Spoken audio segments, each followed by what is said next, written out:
Hello everyone, my name is Notepad Anon and I write games for fun. For some reason, Twitch decided to get rid of my chat for some reason. I don't know what happened. It was there and then it wasn't. Hello, I'm alive. How are you all doing?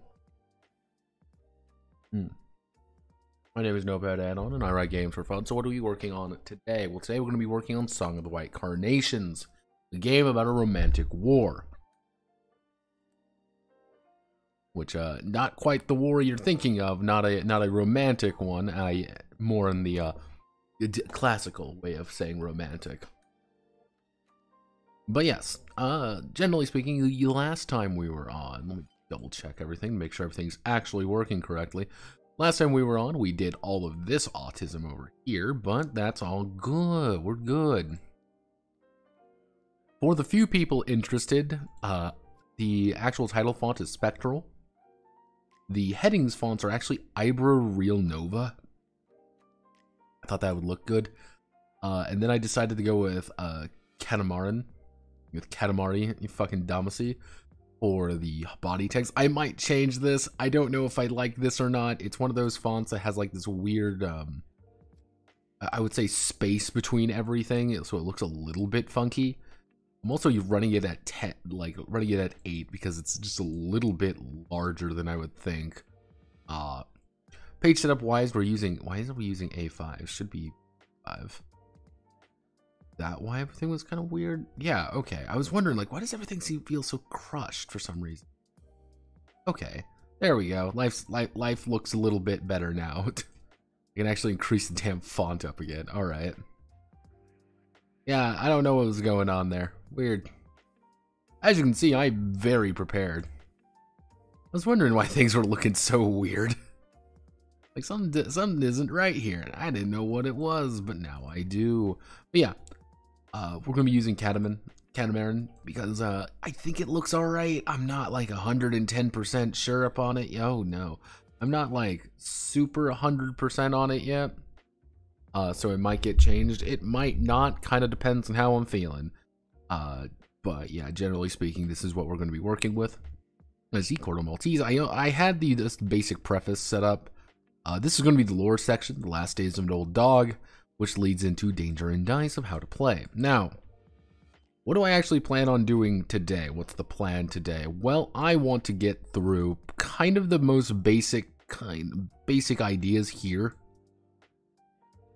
Kind of like how to play, all the dice and all the cards and stuff. That's kind of what I want to get done today. Maybe not be the most impressive thing in the world, but it's one of those moments where the second this is done, everything else kind of falls into place. I don't actually suspect this game is going to be very long. That's one thing about it. I don't actually suspect this game is going to be super duper long. I'm estimating probably about 30-40 pages, so probably it'll be about a week and a half if we get a good pace on things. Already I can kind of tell you what's the hump is going to be right here. Like, this is going to be the hump. Otherwise known as just me having it's just going to take the most amount of time, as well as this. I don't think the actual like characters, I don't think like all of this is just fucking like, to give you an idea, all of this is kind of just lore. So we don't really need to worry about it too much. So I'm feeling relatively confident about this. I think this is going to work pretty well. Before I begin more formally, I would like to thank Kiyo. Wow, fuck, dude. Kiyo Wastakin. Kiyo Wastakin. God, why do you fuckers always have the weird names? Yes, I would like to thank them for following. 156 followers, actually. We've been having a good number of followers recently, which I enjoy. Hopefully everyone's been enjoying the streams. Let's double checking everything again just to make sure nothing's on fire. You never know what's going to happen. See, now I'm really paranoid. Twitch is going to be like, haha, I've taken away your fucking chat again. I'm like, no, don't take away my chat. I actually do enjoy chatting with people. But yes, that's how we're going to be doing things today. That. You see what I mean by like Catman being a little bit weird? Like the actual like font size is bigger than you think it is. But generally speaking, let's get down to business. Let's get down to business to defeat the Huns. Probably Huns though. Let's see. Danger and dice. How do I want to word that? How do? Okay. When starting an adventure. Fuck, how do I want to open these up? I never know how to open up a game. You get what I mean? Opening up games are the worst because it's always like, how do I actually want to like word this to be like, this is what I need to say. Let's do Anthrodesis Dissonance, which I need to actually go back to Anthrodesis Dissonance one of these days.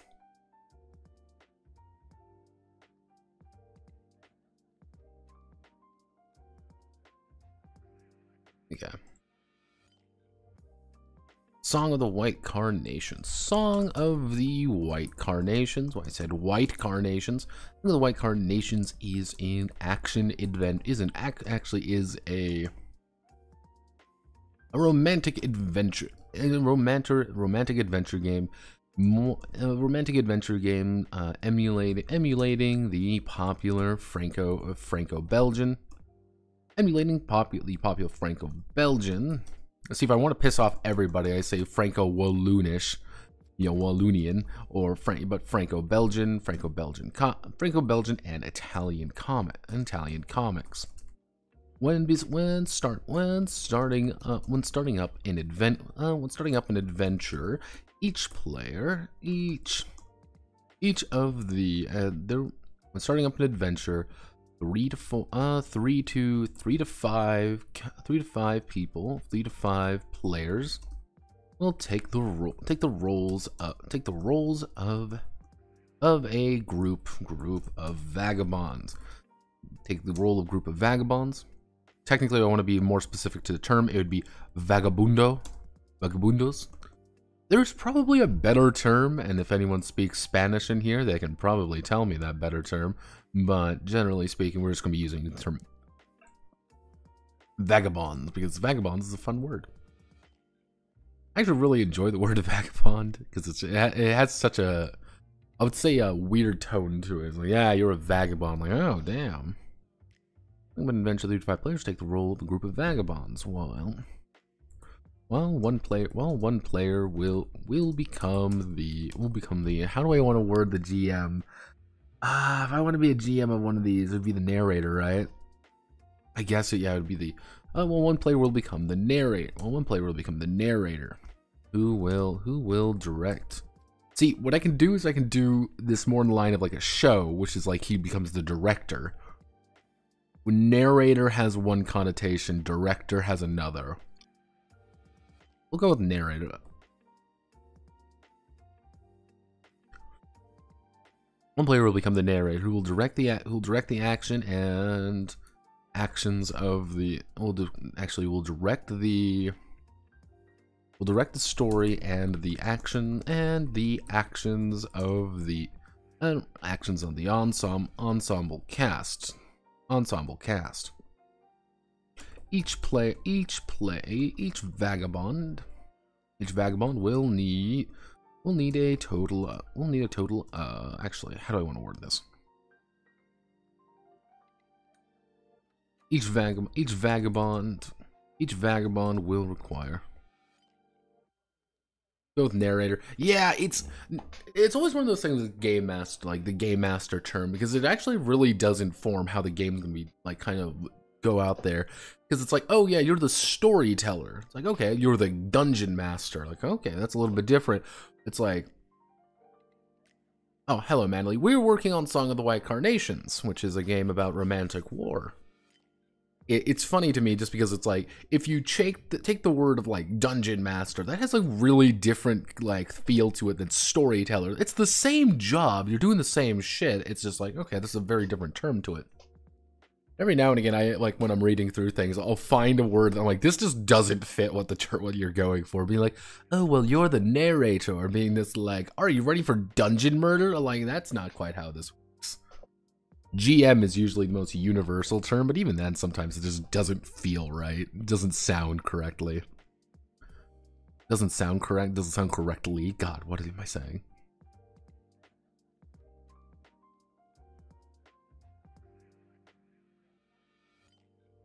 People are losing their minds in my server yet again. Oh no! Each vagabond needs 2d6s, 6-sided dice. 6-sided dice. Needs 2 6-sided between for each vagabond needs 2 6-sided dice. Though having more is always a benefit. Each the final major piece. Actually, oh no, let's see. Each vagabond needs 2d6. Though having more is always a benefit. Finally, the table will require the table needs a full 52 card deck, jokers included. At the center of the table. Oh yeah. Actually, from there, each vagabond may have writing tools. They have writing tools, paper, or any other accessory to make things move smooth. Actually, no, we don't even really need to worry about that. So, when a vagabond attempts an action. Actually, when a vagabond attempts an action with a distinct chance of failure, or with dramatic consequences, they will roll. They will be making a, what would we call it? Would be making a check. Would be making a test. Trials work for Void Haunters because it was like, this is a trial. Like, this is clearly like something is going wrong here. Vagabonds are going to be attempting. We go with, I think checks. Checks should work. Trial, but capitalized. That's what Void Haunters were doing, and it was a very deliberate choice on my part for Void Haunters because, like, yeah, you're not just making a check. No, you're making a trial because you're fucking criminals. Also, I'm seeing you post cringe in my server ethical. Make a charge. I actually did finish the shipbuilding game. Void Hunters turned out pretty alright. I grinded out near the end there. It works pretty well. Slowly and steadily. So when they will be making a, we'll just go with check, actually. I think check should work. They'll be making a check. And I'll build Lapina's ship. It's in there. It's if you bully, buy ram heads.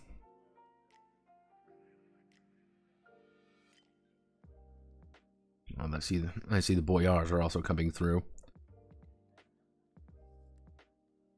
So let's see. Right, consequently, we'll be making a check. A check in. Check has the vagabond roll 2d6 plus any modifier. Let's see. A check has the vagabond roll 2d6 plus any modifiers to determine. Actually, check has the vagabond roll 2d6 plus any modifiers against a target number. TN. If the vagabond is success, if the vagabond actually, no, we don't do this. We're going to then put a table in because God bless tables. Danger and dice. I'm not sure what this font. don't know what to change it to either. It looks. I thought it would look really nice. I didn't think it looked like this.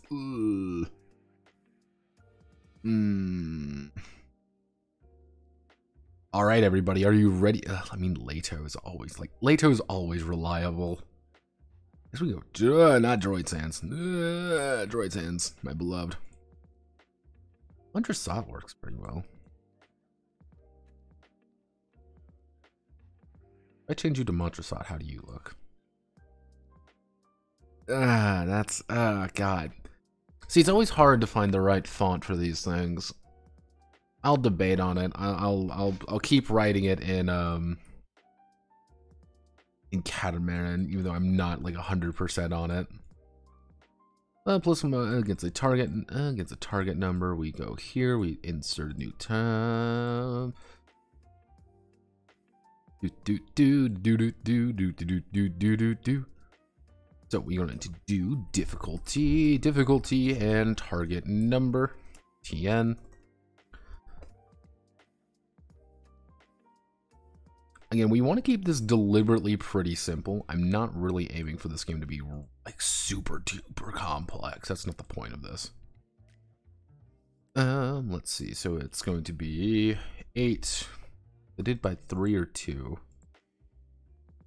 2. So 8, 10, 12, 14, 16, 18.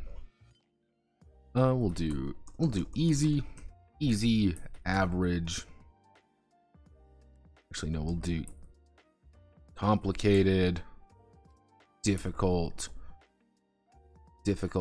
hard, and then we end up with hellish. Hellish is always a good term to use when you're describing difficulty, being like, yeah, no, this is just hellish. Like, this just sucks. Like, we are in agony currently. Please, God, make it end. Like, yes, this is exactly what I mean. So we got that.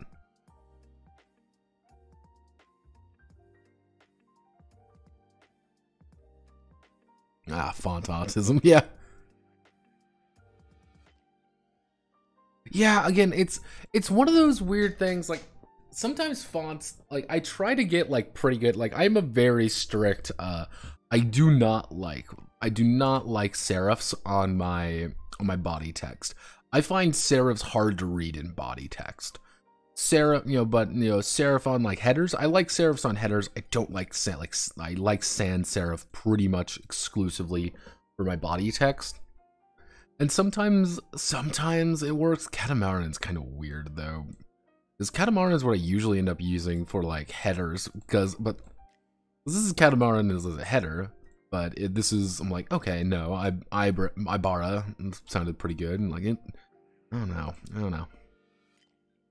Okay, so when a vagabond, when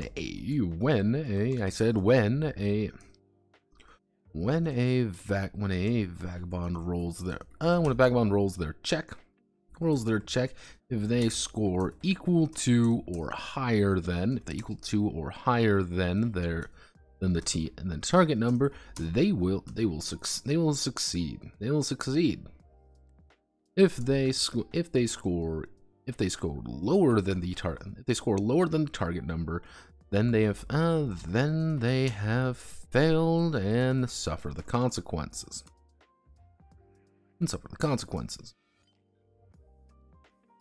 If a vagabond rolls snake eyes, two ones, snake eyes, then they have critically, then actually not critically failed, then they have a disastrous result. This is often being reflected as fate turning against them rather dramatically, even if they succeed. Because you technically can, if you play your cards right, literally, you can actually, if you roll 2 ones, you can still succeed at a check. Because you still have a 2, for example. It's just, this is you fucked up pretty bad. Like, something's really bad going on. So, for example, you know, drawing from my hand, we'll do 1, 2, 3, 4, 5. We roll, let's say I just need to make like a target number 10 check. I roll an 8. I roll 2, I mean. And if I roll snake eyes, damn, I'm not going to succeed. If I use like an 8 card, I'll still succeed. I've still succeeded. But it's like, something really bad has kind of gone on, that maybe it's like I didn't have like what I was intending for. It's like, oh, you want to like lift something. Like, yeah, you lift something and you drag it over, but like, you pulled something tier, like you are going to be acting at a penalty, you know, going forward now. Or, hey, you shot the guy dead on. The problem is, your gun is now jammed. Like, you fucked the barrel up, and that's why you would fail. It's just like you warped the barrel or some stupid shit like that. Like, something horrifically wrong has gone on. On the other hand, if the vagabond rolls boxcars, 2 6s, then they have a fortunate result. Which turns fate in their favor. Let's see, which turns fate in their favor, even if they were to fail the overall check. So it's one of those moments like, oh, I need to roll an 18, but I don't have any modifiers or anything, where I kind of have a penalty. I rolled two 6s.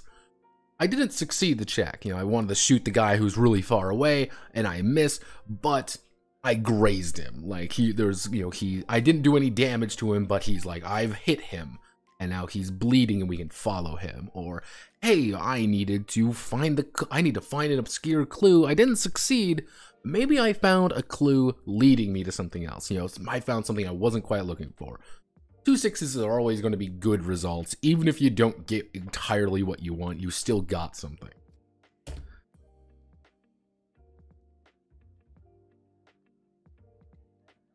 Hello, everybody. Hello, CC.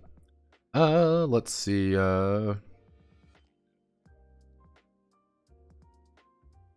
Oh, it does Void Haunter. Yes, Void Haunters is complete. So, like, you theoretically get struck by lightning while stabbing someone with your sword or something. No, not necessarily like that. I think, like, a idea would be, like, oh, if you've rolled 1, like, you stabbed the guy, but it's one of those things, like, he's clearly, going for a swing against you. Like, you're just stuck there with your sword embedded in the guy. You're like, oh, fuck, oh, fuck, oh, fuck, oh, fuck. Like, congratulations, you stabbed the guy. However, your fucking sword breaks in on his rib cage or something, or like it gets stuck in the guy now. You're like, well, shit. Like, well, it's this thing's going against you, but like, oh well, you maybe not have hit the guy. However, on kind of the opposite side, you didn't hurt the guy, but you did, however, knock his weapon out of his hand. He's not hurt, he's not injured, but now like fortune favors you. Fortune favors, person who does something good. Now, if you notice, these are entirely based off the roll, not actually any of the like cards or anything, which that's going to be its own thing. Let's see. If fail and suffer the consequences. Actually, what I should do is every point under or over the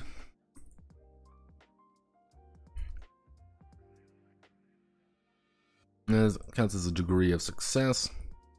Degree of success meaning that higher results mean greater successes. Greater successes and lower results means more disastrous failures. I need to roll a 12 to do something. I roll an 11. You failed, but not like really bad tier. It's more like something has kind of interfered with you and you can maybe deal with it. I rolled a 13 to succeed out of I rolled 12 to succeed. you've just scraped by. It's good, but like maybe you could do better. Like you could do a lot better. But I roll a 12 and I need to roll an 8. Like you've done pretty good. It's kind of a it's a very easy success. You've rolled a 2 and you've rolled a 3 out of 16. Well, well, you're not looking too hot. Things are going pretty fucking badly.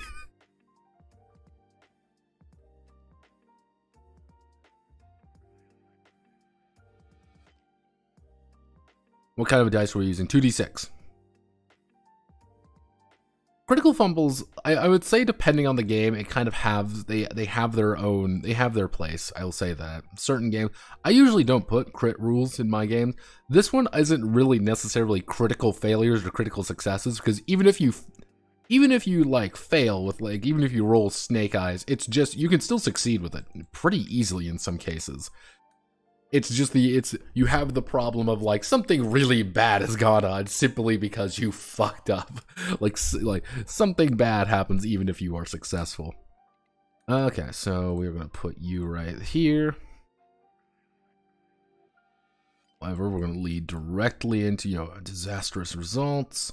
We'll put an image right there, which allows us to lead into. That's going to be.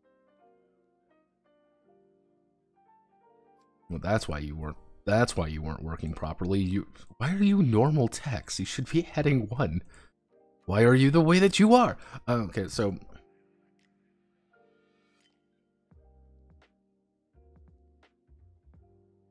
deck of Fate and Destiny. There we go. Here's the big thing.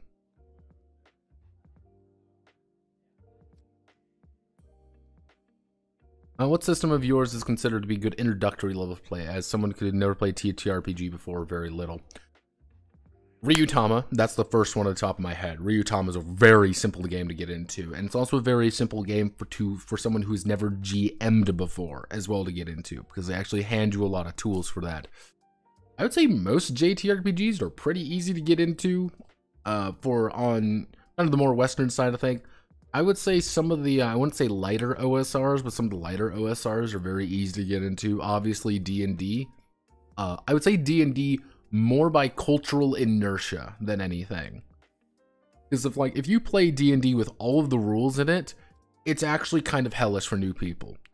If you play D&D with the cultural inertia of like, this is how you play, quote unquote, don't worry, Stranger Things taught me how to play D&D.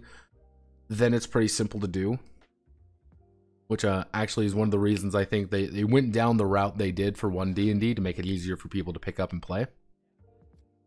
But yeah, like a lot of OSR games are pretty simple to play. I would say like the games like I've gone over, there's quite a few. What system of yours, like for me, for my games anyway, let's see. Iron Hunter is pretty simple, just relatively speaking. I would say, let's see, if you want to fuck like new players, Dungeon Tactics is very simple. Endless Adventures is a little bit more complicated, but I would recommend a GM who knows what he's doing play that one. Let's see. I'm trying to think of, because the thing is, like, a lot of the games I end up writing tend to be weirder and a lot more off kilter. So let's see. Monster Girl Adventures is pretty easy to actually play, relatively speaking. Again, it just requires a little bit of a GM oversight. Morons with Pedigrees is pretty simple because that's legitimately just a story game at its core. Let's see. Project Deep Sea is a little bit complicated, but still, I would say okay. Sidewinder's easy if you've played war games before. If you've never played any game, not really. That's just a little bit wonky to get your head wrapped around. Obviously, Satan War, Snakeskin, and Henshin Hero are pretty easy to get into because everyone kind of gets what the fuck's going on with those kind of games. Mostly because it's just playing like you're acting, you're an actor, so it's a little easy to get into. Standard issue science fiction is deliberately made to be that way. Let's see. And you could make an argument that Wolf, Sheep, and Shepherd, or Eoducius Lux, are also pretty easy to get into, simply due to the fact that it is very simple. It's a very simple game. Like playing with IRL crit, Macron Project rolling keeps this when you crit fail when you roll all ones with 0 or less.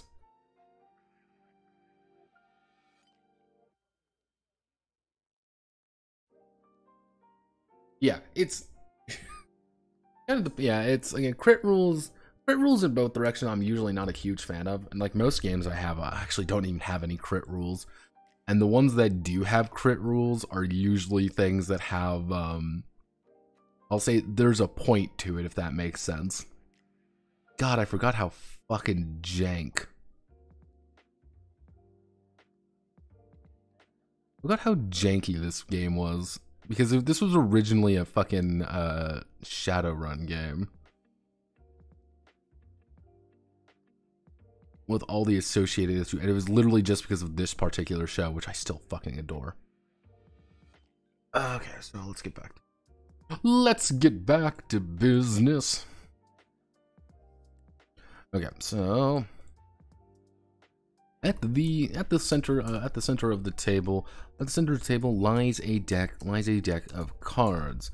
This deck is referred to as the deck of fate and destiny, or simply fate.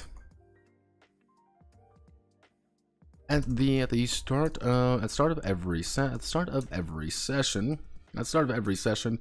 every vagabond is handed. Every vagabond is dealt 5 cards. Five cards from the deck, each correlating to an attribute or being a joker. Whenever the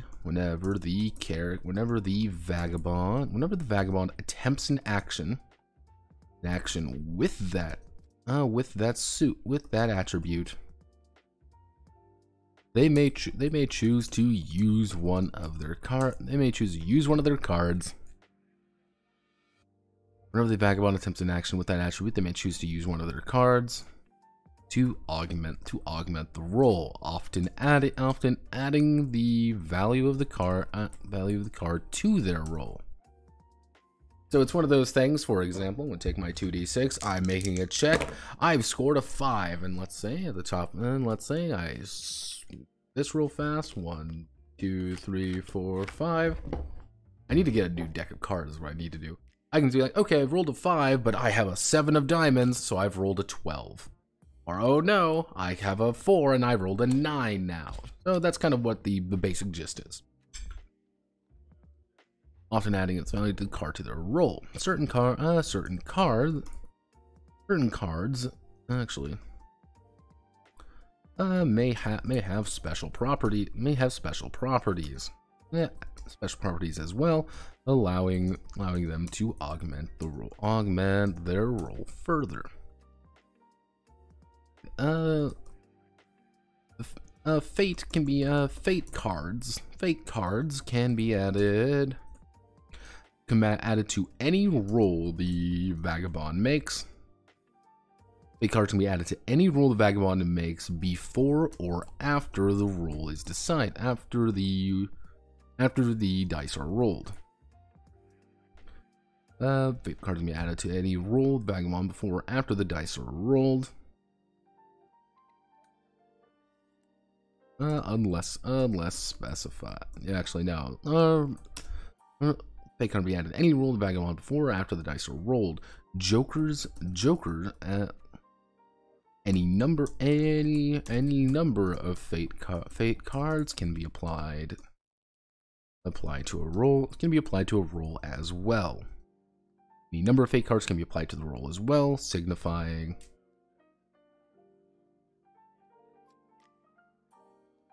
Let's see. So any number of fate cards can be applied to the roll as well. as long as they are applicable. There we go. So it's kind of the idea of if you have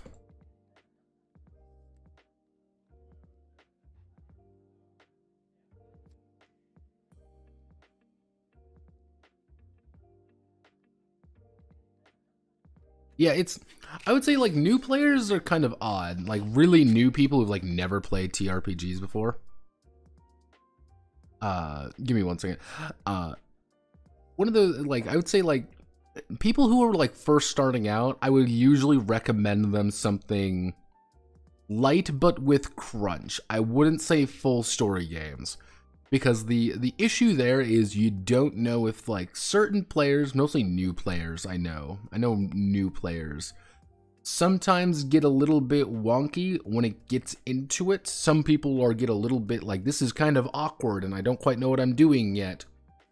And it just having something to look at and being like, my numbers say this, are really useful. That's why I usually recommend JTRPGs for like newbies. Like Ryutama is like the first game I always recommend to people when it comes to like new players, simply because like there's enough crunch there that people who are a little bit more awkward, who don't like know how to speak very well, can look at it and be like, okay, I can crunch the numbers, but kind of stocky, talky people can kind of find their niche of what they want to do. And then kind of like estimating like, well, you really like crunchy games, you really like story games, maybe like, so like, let's move on to something maybe a little bit crunchier because we see a lot more people like crunchy, or let's move on to something a little bit more story based because you guys like role playing. So it's kind of like, you need to be able to get a good gist of it. Like really new players are really weird to read because they just don't know what they're doing. And that's why you get like fucking like I'd say the worst players to play with though are grogs, like really hardcore grogs, because those are the guys who are very set in their ways and everything that isn't their thing is bad. I am guilty of this though. I'm trying to get better of it. I'm trying to get better. But to answer your question, Ethical, how do the cards augment the roll? Let's say for example, I got my 5 cards here. Let's say for example, I have like a 9 of clubs. I can play that 9 of clubs and add +9 to my roll, or I can add a 2 of clubs. So let's say I'm making a clubs check. I believe that would be reason. I could say, okay, I want to add my 9 on my 2 and a 5, so I can then get 6 + 16 to my check. But I've taken out almost my entire hand for a single check. But I've got a pretty big one. How was my weekend? It was hectic. Like, my weekend was just hectic. There's a lot of stuff going on for some reason. I don't know why, either. At least the Metal Saviors get. The Metal Saviors session went pretty well. One player rushed in and almost got fucking annihilated, though. I was like, oh god. Like, they got fucked up really bad. All of my players got hurt real bad, except the one like scout guy. He didn't, but he got scared and kind of held back a lot more than he should have. And the other guy, he kept rushing in and out, like he was doing his job, but he took very specific things to go very fast and very hard, and it went pretty well for him. That like it's just the poor Imperial Knight. He failed like a bunch of rolls to begin with, and he got placed in a weird spot. Took him forever to get to the fight, and then when he gets to the fight, he immediately just gets gat repeatedly.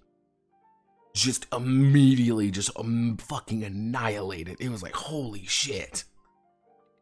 Like, oh my god. But yeah, no, it's, let's actually get to it. So we want to do...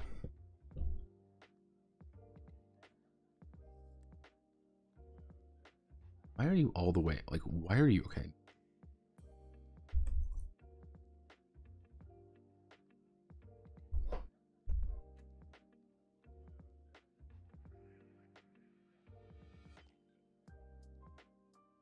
So,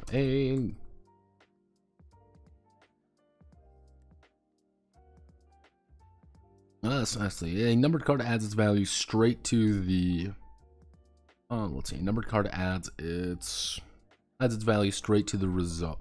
straight to the result as a raw bonus. So a two of hearts adds a +2 to any.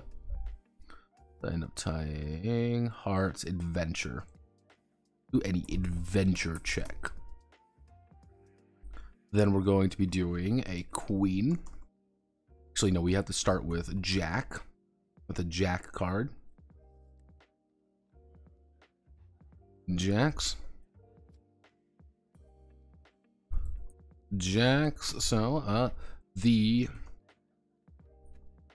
Vagabond adds another. No, it's a Vagabond adds.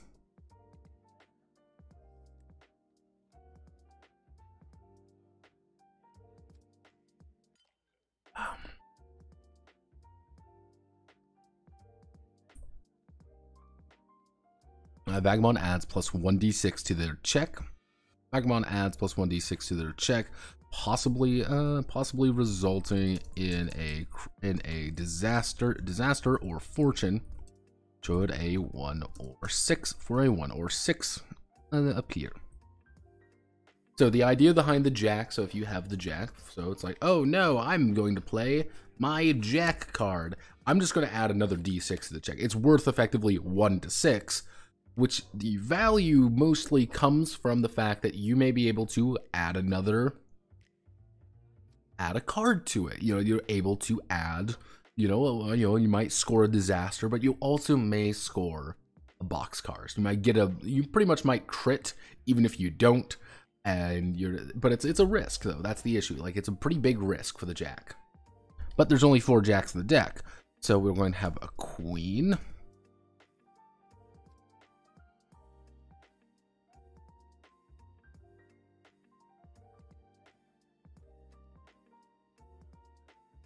The Vagabond re-rolls 1 or both die and takes the following and takes the new result does take the new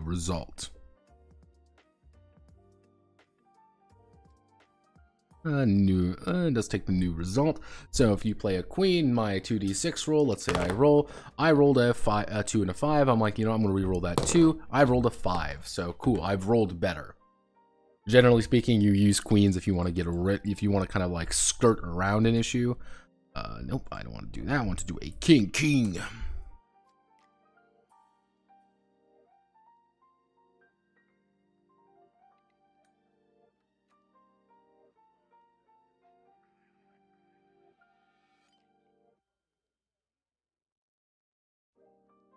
Kings are the best. Simply this, because it's like you roll, but it's one of those things like if you roll poorly, the king cannot save you.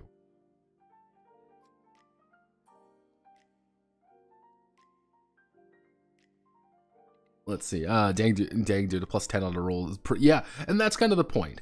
Is like this is supposed to be like this is your fate. This is your fucking destiny in this goddamn card. And even if you suck, that's the thing. Like even if you don't have like a massive roll, it's like, yeah, I still have a 10 in there, and it's kind of like all right, I have a 9, I have a 10. I can succeed at these checks pretty easily, even if it's something I'm not really good at. But maybe I want to save it. Maybe I don't want to use that card right now. Maybe I want to save it for later, because later I'm going to need it. Or it's like, that's why you're like, oh, well, +2 doesn't seem very good. +3, +4 doesn't seem very good. But, then people are a little bit more encouraged to use it. Like, oh, I just barely need to succeed. Rather than burn my 9, I can burn a 3 or burn a 2. And just a little raw bonus. That's all it is. That also actually impacts things when it comes to the archetypes and kind of the character classes, as those are going to be influencing your hand in more ways. It's like a character cut type might be like, well, you can use any card for combat actions. Like any card in your hand, if you are attempting to hurt another person, you can use it. Even like, so it's like, okay, I want to roll my, I want to add, I want to add my whole hand to me beating the shit out of you, or I want to add I want to do this because I damn well know. Yeah, the issue with the king, like, the big thing is, like, the issue with the king is actually may reroll one. Actually, rerolls up to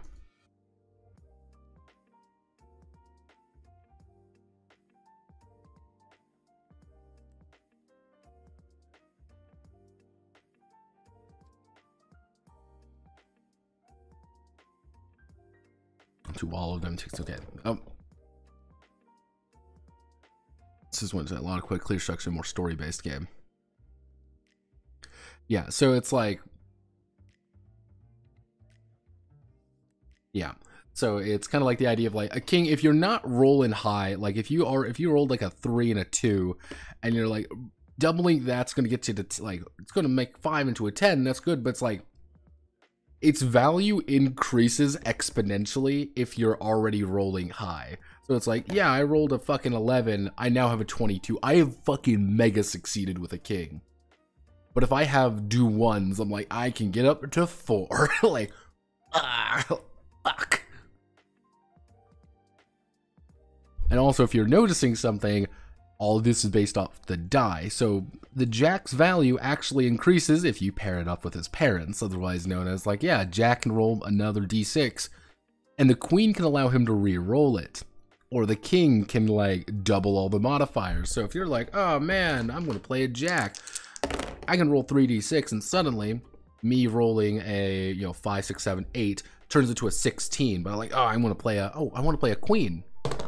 Cool, I rolled a 6 instead of a 1, so I rolled 11 plus 2. I rolled a 13, so I technically have a 26 result on my die. Very simple. But again, you only are going to have those 5 cards. That's kind of what I'm hoping to be the balancing factor. You're not going to have many of these cards. So it's like, how do I want to use these for this episode? And if you do have a king, Joker. Actually, no. We want to do the ace next. The Vagabond.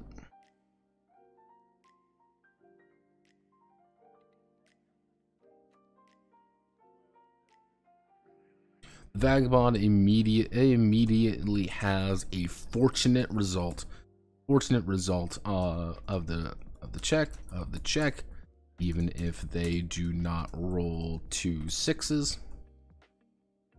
Let's see. Immediately has a fortunate result on the die, or mitigates a disastrous result. So it's like, it's the ace up my sleeve. So it's like, okay, I've done this. I'm like, oh man, I scored a fucking I scored a fucking disaster. This is horrible. I have an ace though, and my ace is gonna let me ignore that disastrous result. Even being like, oh well, I succeeded at the check and I play the ace, so it's like I kind of ignore that result even with all my cards, but I've burnt a lot on it. Finally, the Joker.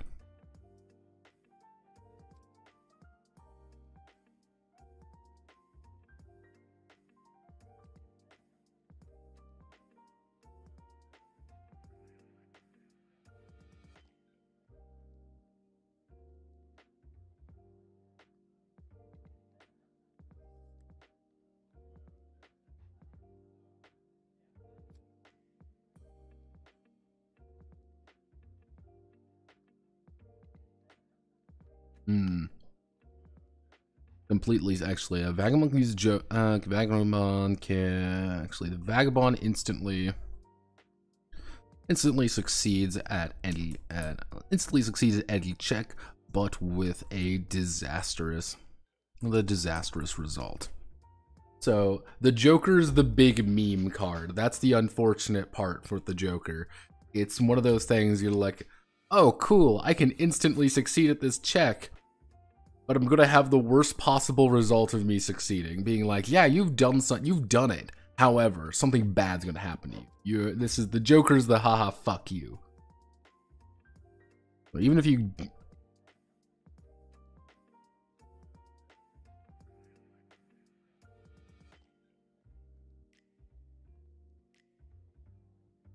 Okay, let me see. If the next D&D crashes like 4th edition, will there be a new Pathfinder for 5e? If one D&D fails, my theory is if one D&D fails, we're not going to see like Pathfinder 2 or anything. I don't think we're going to see anything like that. I think what we're going to see is people kind of picking up the scraps, and it's going to be people being like, well, here's 5.5 edition, not one D&D edition kind of thing. It's going to be people doing that. The best way to kind of think about it is writing the carcass. I think that's what's going to happen. However, it will definitely be a post-4E situation, which is to say, it's up for grabs who can be, the hegemon has been brought low, the big man on campus has been brought low, and that means that anybody can kind of take the throne now, if only for a little bit. Yeah, it's, again, I have my predictions. I got my 3 predictions. It's not, I would be very surprised if it kind of just fails outright, though I will say, like, yeah, it's, I would say, like, nobody would want to follow in the footsteps of 5e, because the problem would be, like, one of the big things, like, why Pathfinder exists is because Pathfinder was a 3.5 edition book, effectively. That was, like, the thing with Pathfinder. Pathfinder Society was, like, a thing for 3.5. That was one of the big things. But they were allowed to, Paizo was able to kind of, like, upkeep the D20 OGL. Like, they gave them effectively the rights to do such. And that was their kind of mission statement over anything. Which, that was, I don't think anybody else would have that pure mission statement like Paizo did. And even now, we're seeing Paizo kind of move away from it. Like, 2nd edition Pathfinder is a very different game from OG Pathfinder. Even if just down to, like, little mechanics and stuff. They are deliberately trying to make their own identity. Scattering the winds from 5. Yeah, it's, if it fails dramatically, and I do mean dramatically fail, then maybe we'll see it. It's like, EN World Advanced 5e. No, I don't think that.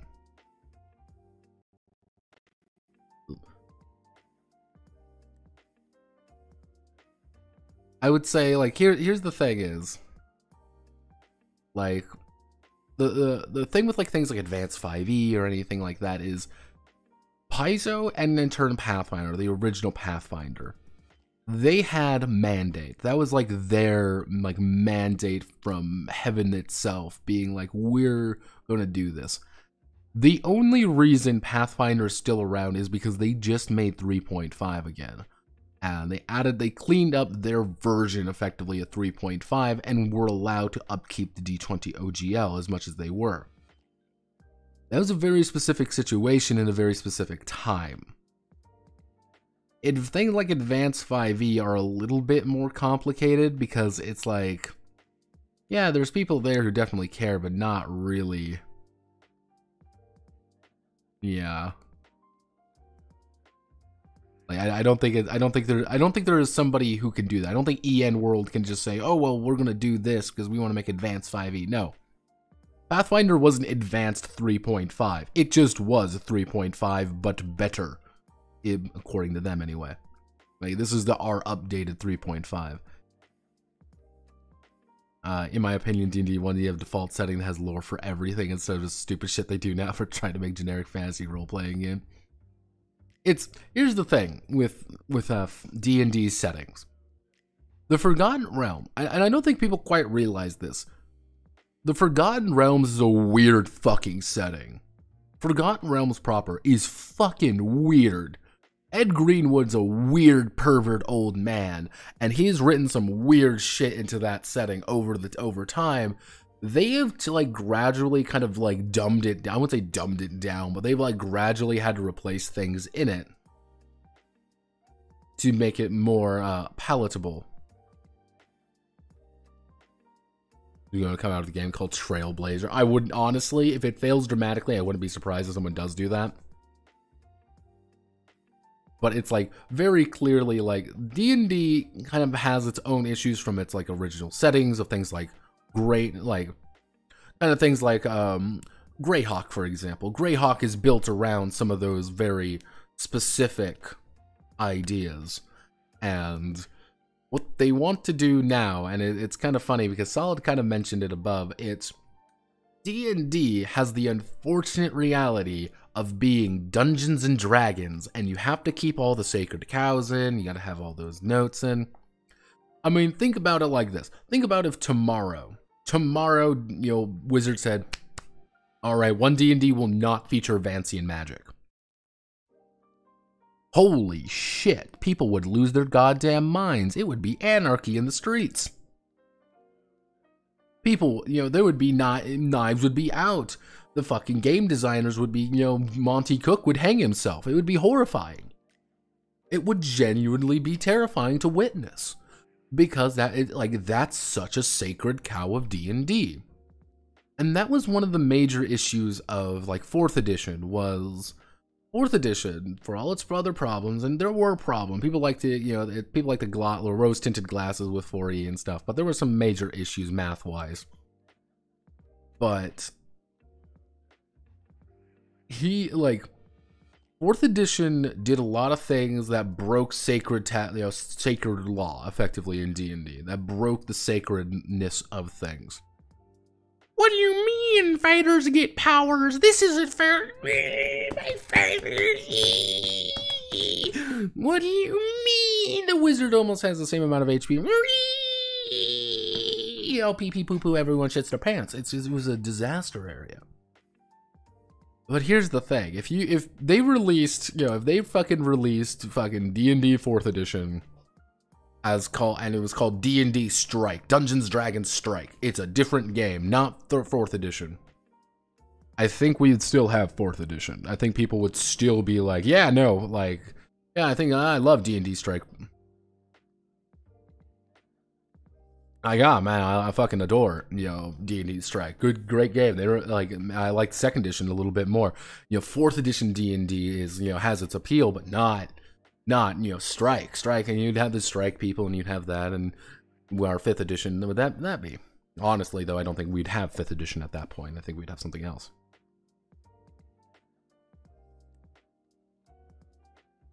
Like, well, here's the thing. Vancian magic is fine under 2 very certain circumstances. There's 2 basic things with Vancian that makes Vancian magic good. First one is deprivation, because that's really all it's about.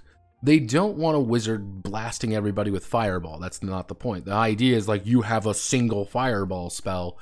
Where do you want to use it? Like, and it's like, okay, all right, gamers, we gaming. The second major thing with Vancian magic is that if you don't want, what was it, Timmyverse or something like that? I think it was Timmyverse.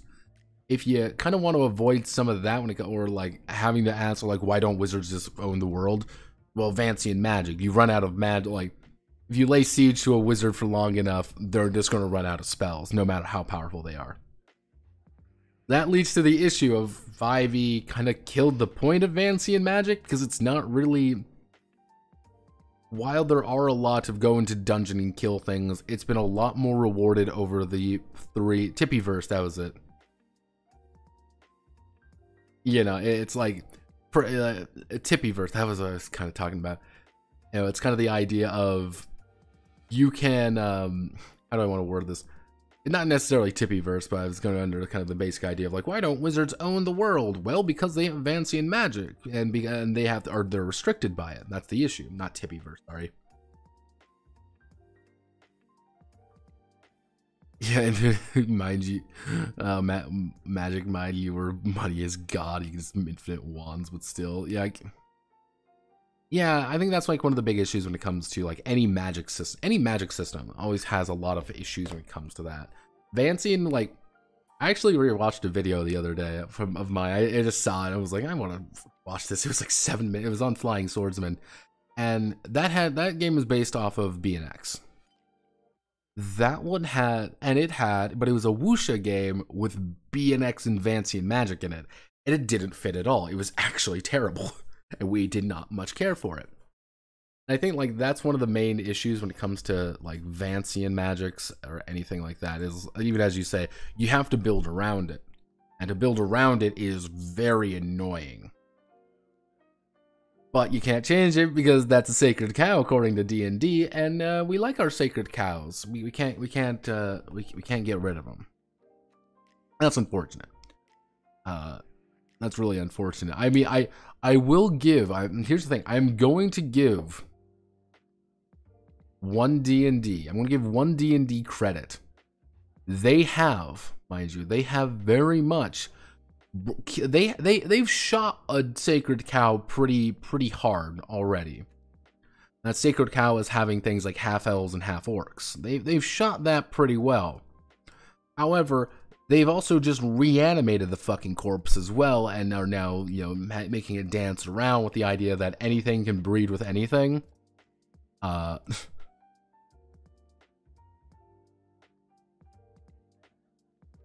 Yeah, it's a weird. It's like, oh, that's hey buddy, that's not quite how that works.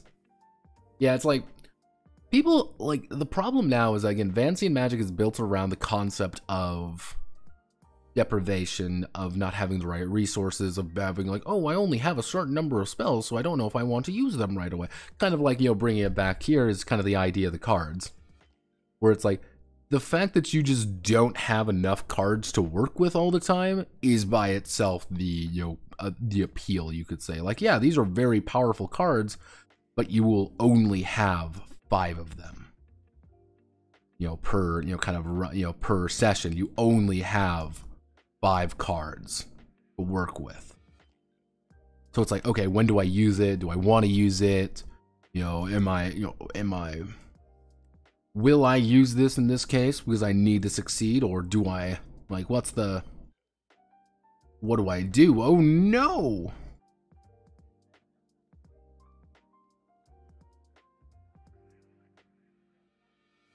But hey, we can play Orcish Cat Girl, so it'll be base. Yeah, pretty much.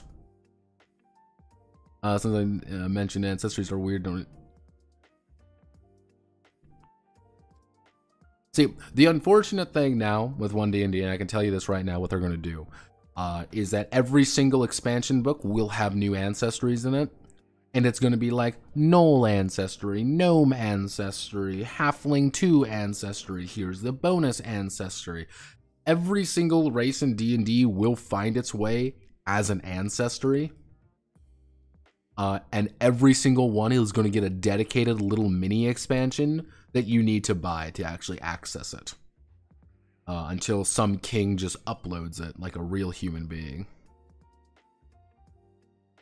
Yeah, that's also another. Yeah, it's D&D's unfortunate reality is that it's a game built around going into a cave to stab goblins for their money. You have to remember that. That is what D&D is built around.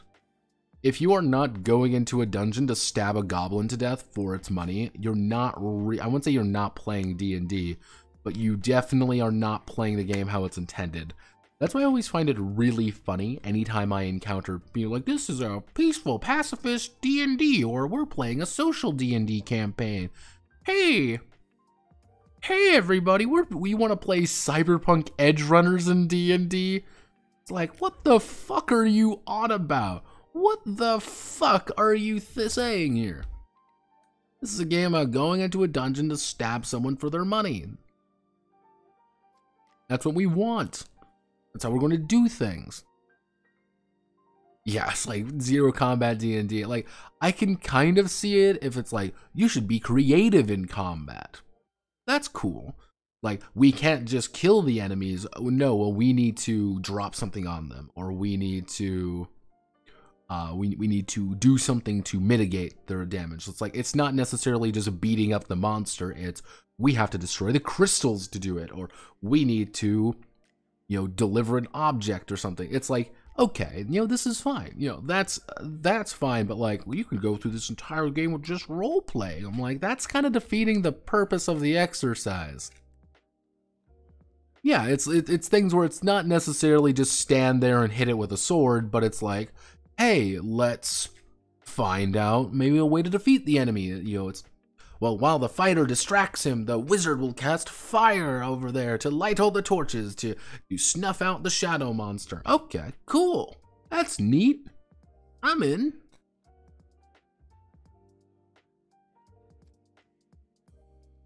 All right, that's cool. I'm in, but not like that. And I think it's like I think the people's obsession with that, it was just like we want D&D to be more peaceful and calm. And it's like what are you really doing? Also, all Nosferatu VTM game. Hell yeah, gamers. You know, Nosferatu are the best clan, and anyone who ever says any otherwise are wrong, and you should, you know, send them to the fucking Niktuku pit. What's in the pit? A Niktuku? Why the fuck is there a Niktuku in a pit? Don't think about it.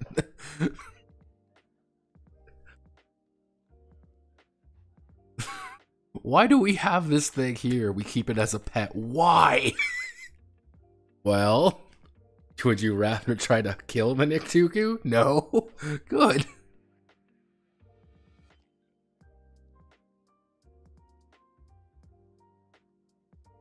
Yeah, it's one of the, I think that's kind of like one of the major issues when it comes to a lot of like Magic or like D&D in general at this point is you can't escape what it is. And they know it. And they've tried really hard.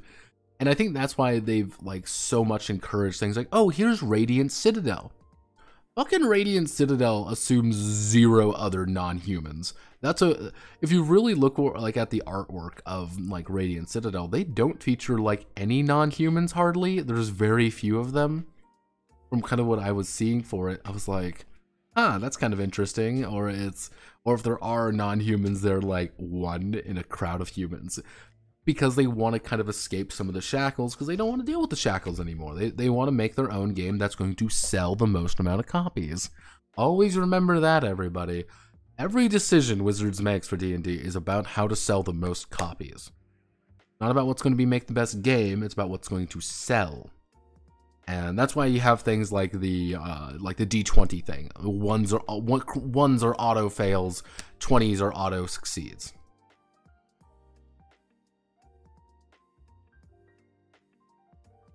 Did Radiant Citadel sell anything? Let's actually see. Radiant Citadel.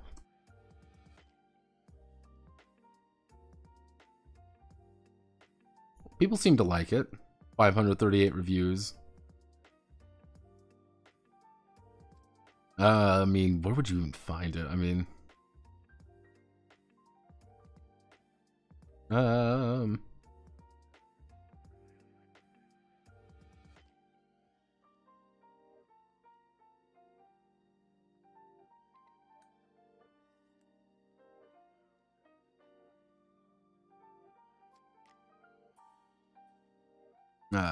Jesus.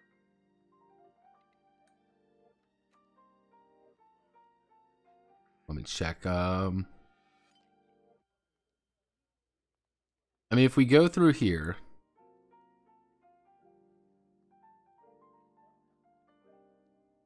let me just do a double check on something. I mean, let's see. They have 538 global reviews, so we can roughly assume at least 538 people bought it. I'm not really seeing anything for like sales numbers wise. If I can find us sales numbers. Journey through the Radiant Citadel, I mean... Critical reception. It's always hard to tell with some of these. Where it's like, did you actually sell well, or did you just not?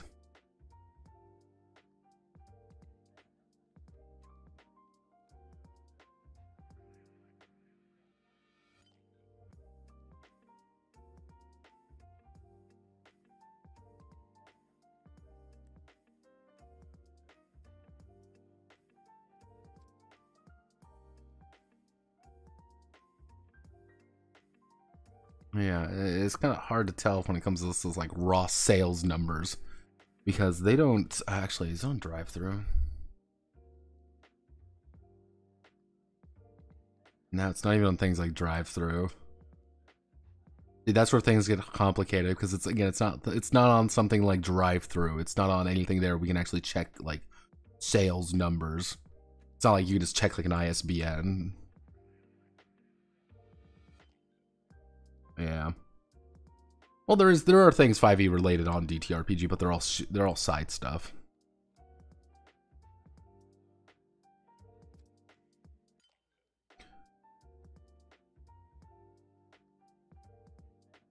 Yeah, like a lot of copies pretend you sold to. Grind said there are so many options. Yeah, well, that's why I actually do what I do here. CC is I try to like introduce people to games of like, here are cool games. I may not like them, but they may appeal to you. Like, I'm not a fan of Lancer. I don't like Lancer very much, but the fact that people are like, yeah, I like Lancer, like, cool, fine. I'm not gonna like bash you on it, even though your taste and settings suck. It's like, hey, cool. Here's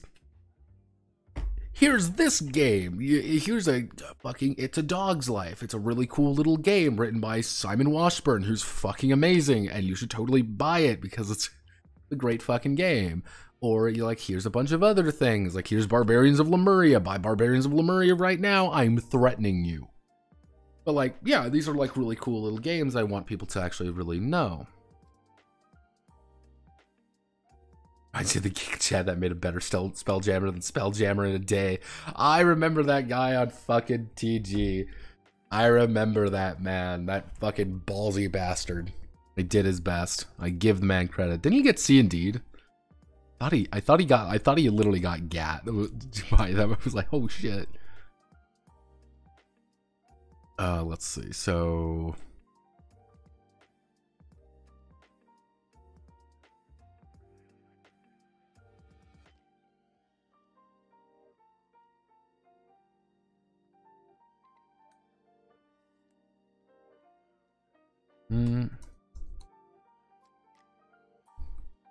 let's start. Let's see. Every Vagabond only starts with a total of 5 cards in their hands at the start of the session.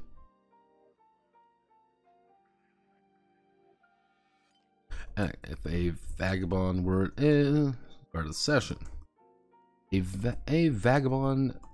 Actually, so the max hand size, gained primarily through. See, the max hand size gained primarily through manipulation. Actually, this also 5 cards. 5 cards are also the maximum number of cards available to the maximum number of cards available to the Vagabond as well. If they were to gain more cards through archetype abilities or archetype abilities, then they would have to discard down to 5.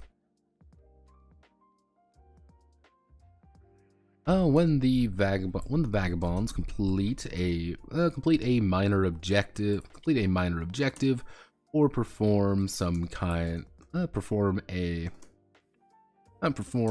kind of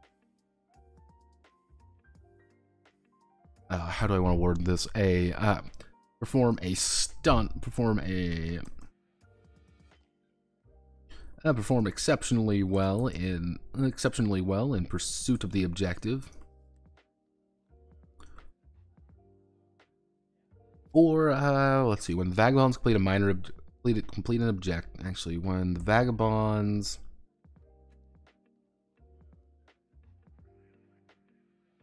find themselves in dire straits, completing a major objective,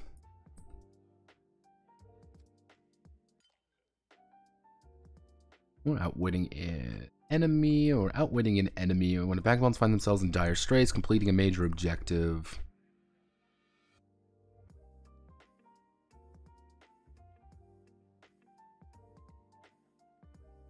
Overcoming a major threat.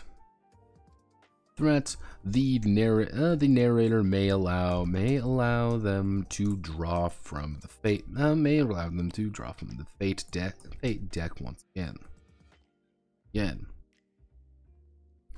All used cards go in the discard pile. All used cards go into the discard pile. All used cards go into the discard pile. And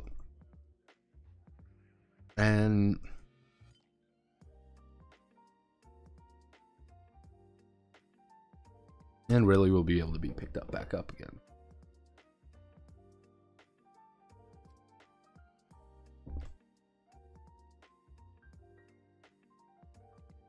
There we go.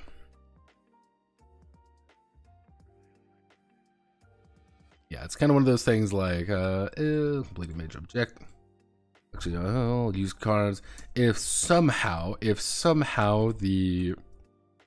fate deck is exhausted. If somehow the fate deck is exhausted, then it is not reshuffled for the rest of the session. For the rest of the adventure, for the rest of the episode. For the rest of the episode.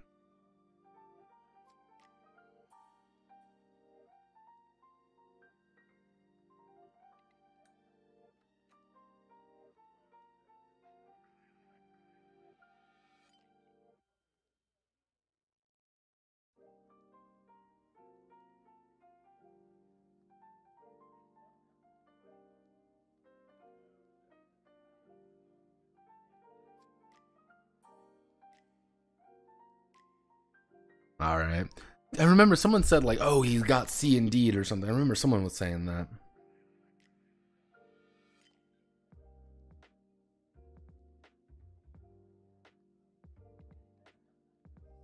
I would say it's like for like Wizards, it's kind of a two-sided affair, because on one hand, it's effectively free marketing. Hello, Morrison. How are you? So on one hand, it is effectively free marketing for them. Being like, hey, it's Spelljammer, but better. It's like, cool, it's still Spelljammer, and you still might want to buy the book. That's all that matters to them. You could make an argument on the other hand, like, they've been kind of one-upped by a single dude, being like, you wrote a bad thing, let me fix it. That's its own kind of back and forth on the value of it, unfortunately. It's its own, it's a mess. Ta-da! Let's see. So, use cards, Vagabond, time to dire straight, complete man, draw from the fate deck again.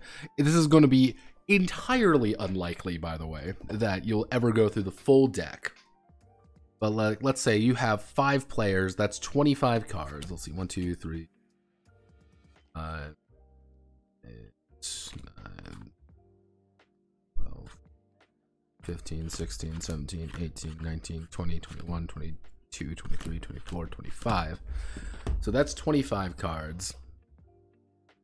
But that's already like, yeah, you got plenty of cards left unless you're drawing constantly. That probably won't happen. That's kind of the thing. Like, that is a very rare occurrence if that were to ever occur, but it's like, I may as well put a rule in it for it. About advertising a project as X but better. Yeah, I think people tend to, when people get a little bit weirded out about it, mostly when companies being like, I wrote your thing but better. It's like, oh? Especially when it comes to like right stuff, that gets all wonky. When do players do draw new cards? Pretty much it's at the start of every session. You're going to draw 5 cards. That's going to be pretty much your cards for the episode, you could say. So like okay, these are the cards I have for this particular episode. At the end of the episode or session or whatever, you put everything back. You don't have those cards again. So it's kind of like use them or lose them. And during like like horrifically dire straits. Like you found yourself and like everyone's down to 2 cards, people are injured, people are wounded. It's like, oh, okay, we gotta fight back. This is it. This is our last big one. Be like, okay, everybody, draw another card from the Fate deck. Being like, okay, so this might bail you out of something. Like this might be the thing you need to get out of here. This might be the Joker to land the headshot, you know, at the cost of getting your own hand blown off or something. This is it. The other one is like when you overcome just like a major threat or complete kind of like a bigger objective in the thing. Like, hey, you've managed to deliver the medicine back to the, back to the hospital. Congratulations, you've done this.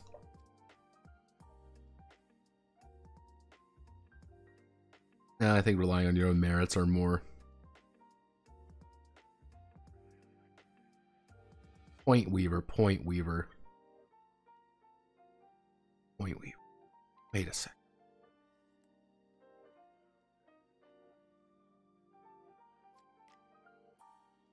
Oh, Print Weaver. Wait a moment. I know that. I have that in my folder. Very interesting. Hello, you're the person you're the writer of Print Weaver. Very interesting.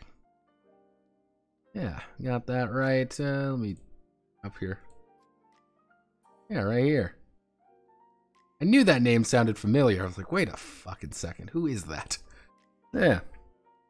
I've been meaning to do a case on it, actually. I've been meaning to kind of go over it a little bit more. Hello. Welcome aboard. I talk about games. Gosh, so add plot points, which are very few per episode. Yeah, pretty much. Like, I want this game to be very episodic. It's the main kind of idea behind it is, well, thank you for following NL Morrison. The idea is you're going down the river very slowly down the river, all while being kind of tempted to stay at locations. You're being very much tempted to stay at this place, but you need to keep going because you're running away from something just as much as you are kind of pursuing it.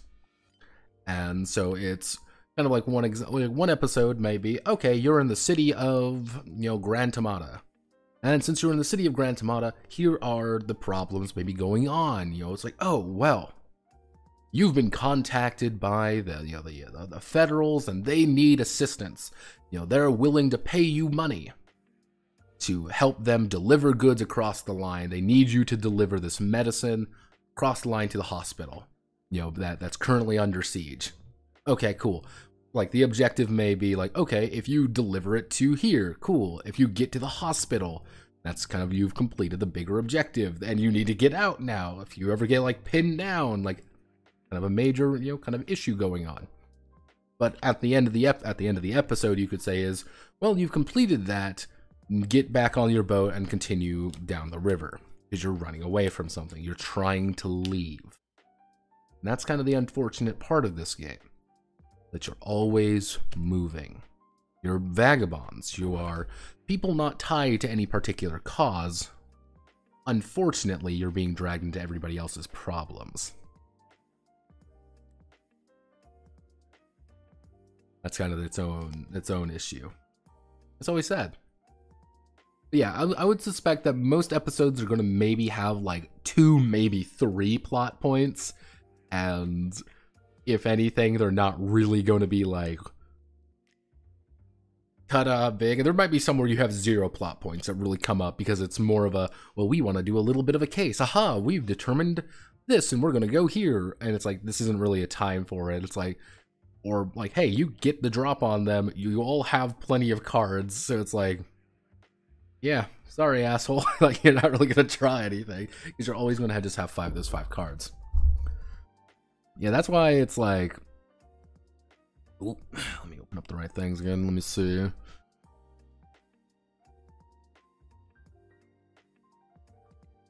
Yeah, it's I wanted this to be a little bit somber because, like, even as I kind of put down here when it comes to like the white carnations, effectively, so create the song of the white carnations. Language of flowers, white carnations are typically associated with purity and innocence. But one interpretation is a more somber respect for a life lived. So it's kind of like white carnations are like, oh, well, this is so good and this is so happy, but then you also have like, it's kind of death. It's a happy death though. It's like you're running away from something and you need to maybe man up and get to it, or maybe you just kind of want to. Maybe you've accepted it, kind of thing. Maybe you're okay with, you know, maybe not making your way out. Kind of the unfortunate thing. Is this a card-based solo game, or is it like card-driven resolution? This is...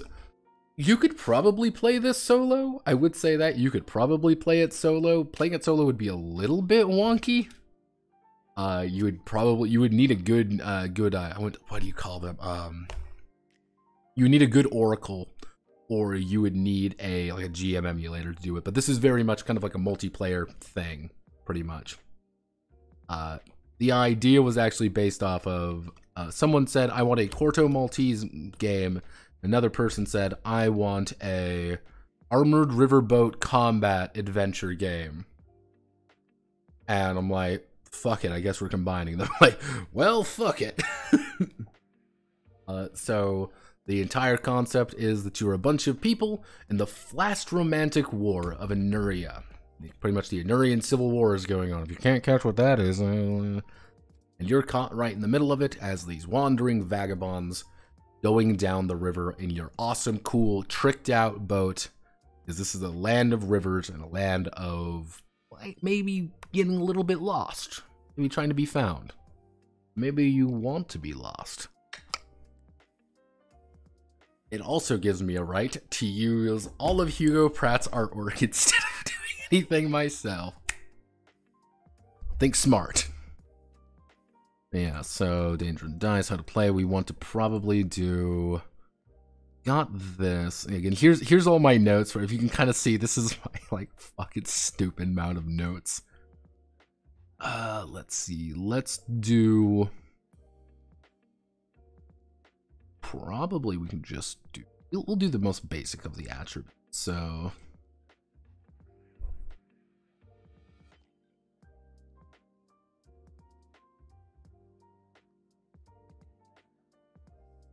the Vagabond. The Vagabond. Le Vagabond. That's what I should do. Insert. Not footnote. Not footnote. Why do I keep putting footnotes down? I want to do table of contents. Yeah, I'm estimating... God, I'm already at page 7? What the fuck?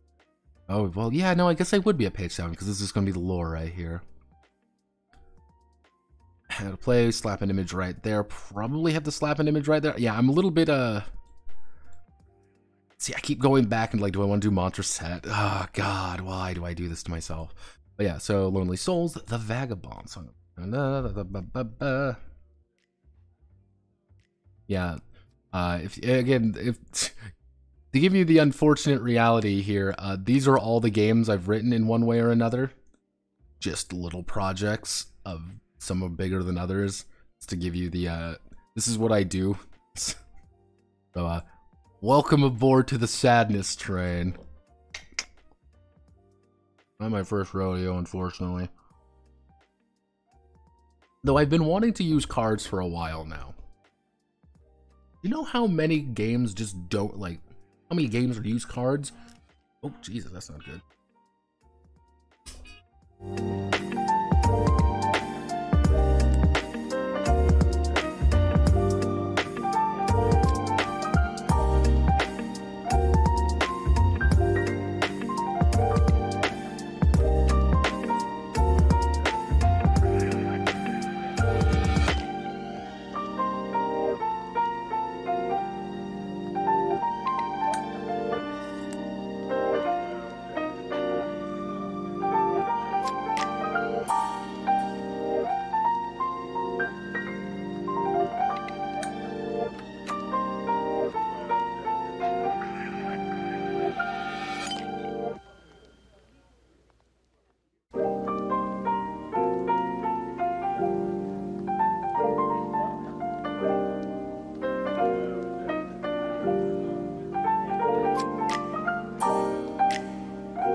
Hello.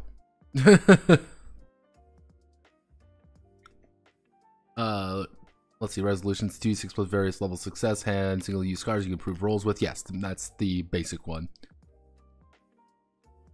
Add red shirts to each episode. I wouldn't say like red shirts to each episode. You'll probably just have people who can work with that, who are going to be working with you. I don't know how I want to do NPCs yet. Like half of me says like, okay, other characters should obviously, you know, like other like NPCs should have the 2d6 as well. The other half of me is like, just do it like opposed.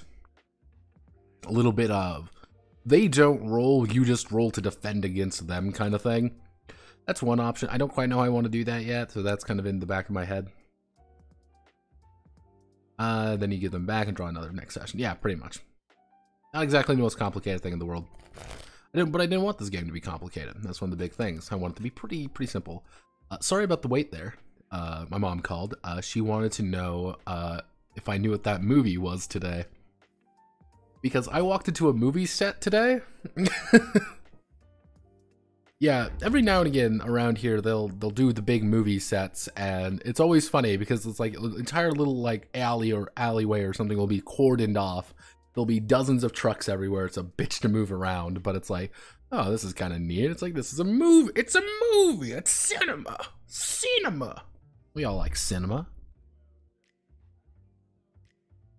So let's see. Every vagabond starts. No.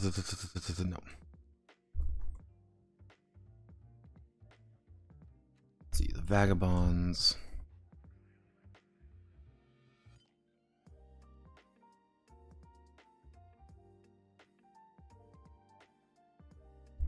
Well, let's see.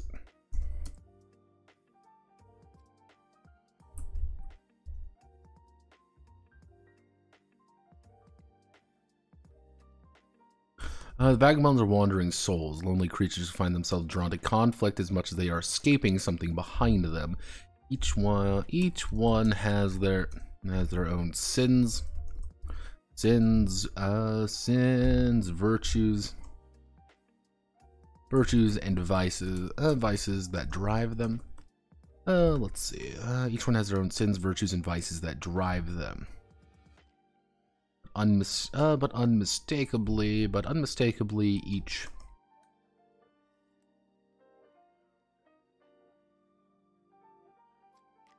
is an oddity among quote regular. Let's see, oddity among regular people. Hello, phone. What do you want this time? Hello, do you want to tell me something?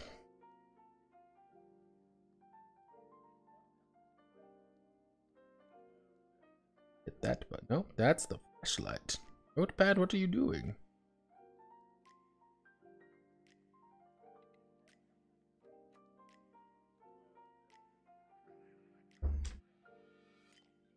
Oh, someone pinged me on the Discordos. Discordos.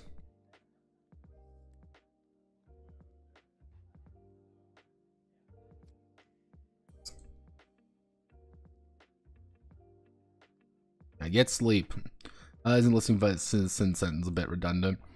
A little bit, but more the way I'm kind of trying to get across is like, you have things that you've done in your past that are not good. Virtues and vices are like, you're a good person. Vices are like, you're also an addict. Or like, hey, you are kind of a bastard to people. It's kind of one of those things like, the way I want to do like, actually, how, you know, victory, each one has their own victories, sins, virtues, and vices that drive them. Kind of more along the line that the victories and sins are more like events that happened in their past. Well, virtues and vices are more like, these are more personal, like, things about them. Like, yeah, you are a genuinely nice person. Like, you'd go out of your way to help others, and you are, you know, but it's like, in your past, though, like, you worked for some nasty fuckers, and, like, you're kind of trying to get away from that life. That's not who you are anymore. But are you? Like, maybe you are still that way. You are still a complete sleazeball to literally every woman you see. It's like, yeah, that's fine. And the thing is, like, I should encourage, be like, yeah, characters aren't supposed to be good, necessarily. Like, Corto by himself. Corto, like, half the time is, like, driven by his dick. Like, that man is like, that's some sexy ladies over there. Let me do something stupid. Like, like Corto, no! No, little Italian boy, don't go to the cougar cave. Oh my God.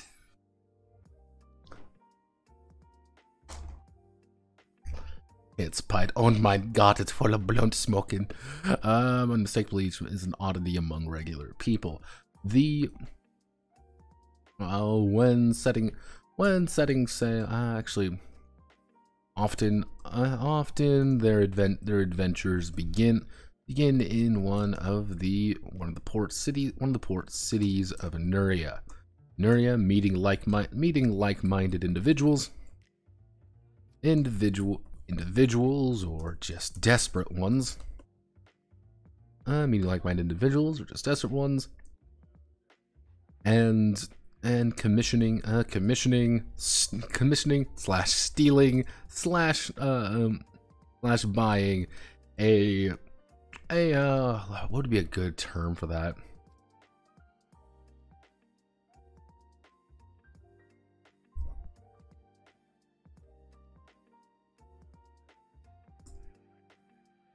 Blando.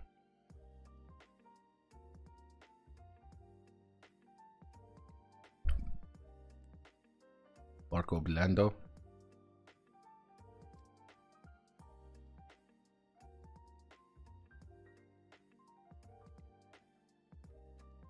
Buying a blindada.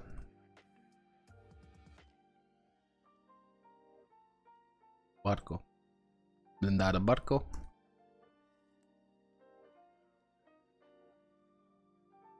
Blinda barco. Kind of a merge word. This is armored ship. Blinding blinda barco.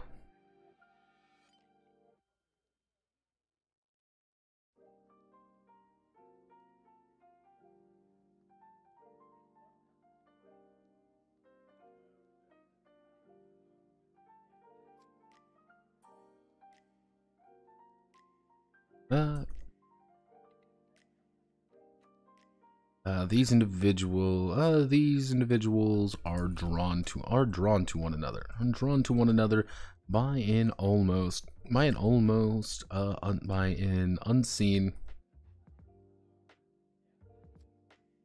by a exterior force.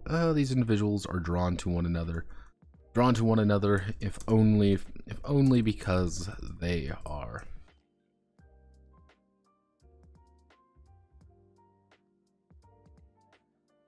Foreigner, actually, how do I want to do it? It's,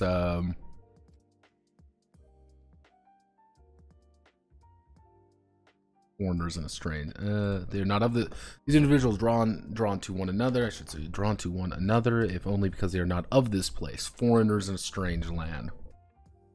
Adventures.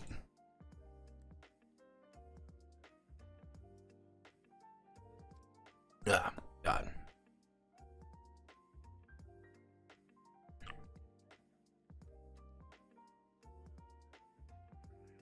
I don't want to highlight, like, yeah, you are fucking weird. Like, that's like the, you are a weird dude entering in a weird place for weird reasons.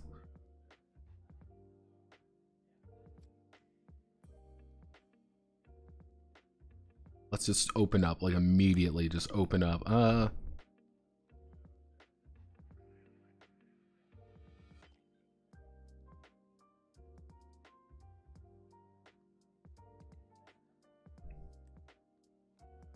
Let's see. So, hello.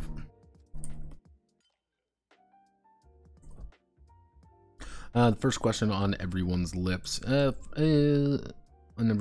is where are you from? This can be a number of exotic places, or other old empires seeking to undermine one another. The vagabonds are not however loyal actually, the Vagabonds are not tied to their home necessarily, but rather being actually the Vagabonds are not tied to their home necessarily, but others will always associate them with that place. Whether they defy stereotypes or fall into them is up to them. Generally speaking, this is going to be like a little bit of a lore section. I'm going to do a little bit of a lore section here, though we are going to have some classics such as Leon. We're going to have Burmany, Leon, Burmany. We're going to have Albion, obviously, because Albion always shows up as the old empire. We'll do old empires. Burmany, Albion. Let me see. This would be in the 1930. This would be roughly in the 1930s, so we can't really use Austrasia. The Austrasian Empire would have already fallen at this point. Would be so France, Germany, England, Latian. What other one? Yeah, so Latian. So Italy, England, Germany, France. God, what's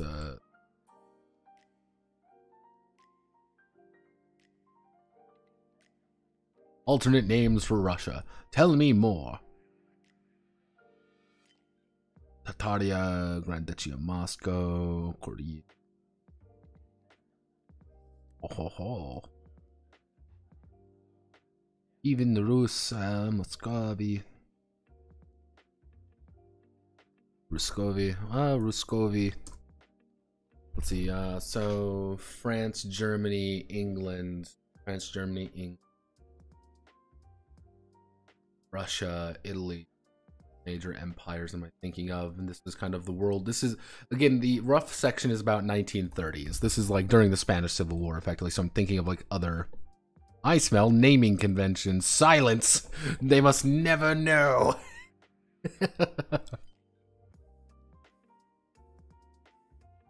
Yeah, I'm terrible with naming things. See, what I've been debating on doing is actually having a full list of... is quite literally just writing a... not necessarily like an alt history, but a... alternate, like this, like the I can't believe it's not Europe, and just writing out the details of this entire world that I can just steal from or like slot games in at random times. That's just how I thought about doing something. Because I think that would be funny. Let's see, no map, just like, yeah, have like a map and stuff. I can't really, I'm terrible at drawing maps. I'm sorry, I'm really bad at them. If I were, it would be one of my many cursed maps. God, what other... This is really the only old empires I could think of. Asgard's fantasy maps. It sounds really familiar for some reason. I think I probably have. Valkyria Chronicles, basically. Silence. We don't reference Valkyria Chronicles and fucking Belgium, Switzerland getting invaded by Russo Germany. I do love Russo Germany. Well, actually, would it be Germano-Russian? I guess you would say it would be more Germano-Russian. Agnostic German, like, which one is the Agnostic German Federation? Luckily at this point, is Burmany is where the Condors are going to be from the, or more accurately, the gotta get this right.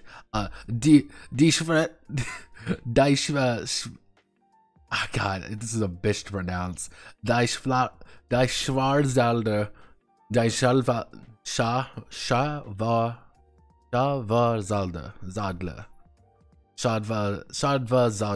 Legion, or the Black Eagle Legion. That's where they're from. They're very fucking evil because they're effectively the Nazis. Yeah, Burmany is run by the Nazis now. Because we are the Nazis. We are evil. We. Yeah, and then we have actually the we'll do the foreign power. We'll do the foreign powers. This would be the what do I end up calling the fucking China? I can't believe it's not Chinese, because in mercenary world, yeah, that'd be another one I need to like detail. Like, there's mercenary world. Oh fucking yeah, no, the foreign powers would be America, but we don't call it America. What did I end up calling it?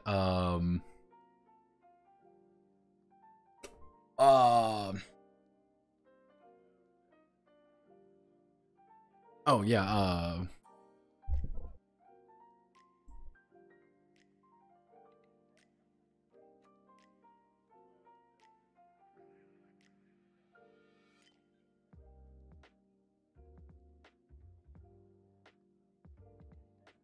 the Federation of Colombia, Husonia, Kitai. Let's see. So Federation of Colombia, because like the Chinese ones are actually pretty easily because in mercenary world, in the Project Sidewinder, for example, this is mercenary world. You know, Dev 1, SPRU. Because the basic, yeah, the mercenary code, states of the world. It was Altus, that was it. It was the new Altus Union, the NAU. But this also has such inspired names such as Eastian, Centralzen, Northron, and Southron. Because that's just how we operate in mercenary world. Yeah, so it was the NAU.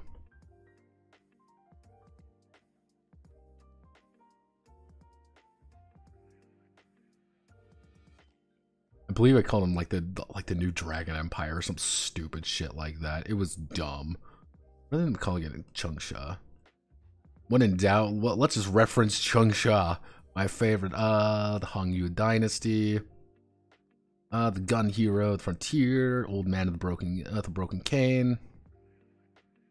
Yeah, the Hongyu Dynasty, the Hongyu Empire.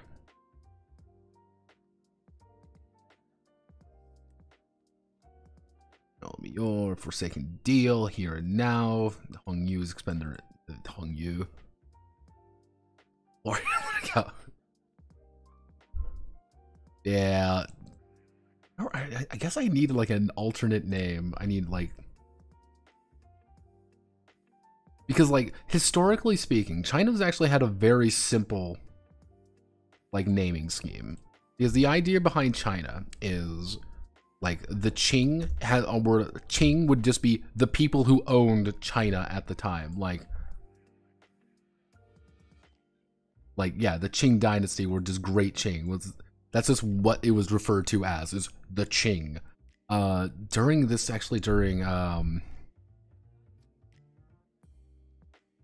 I'm having a fucking stroke. We want to go. Who is the successor? I'm having it wasn't the Federation, it was the come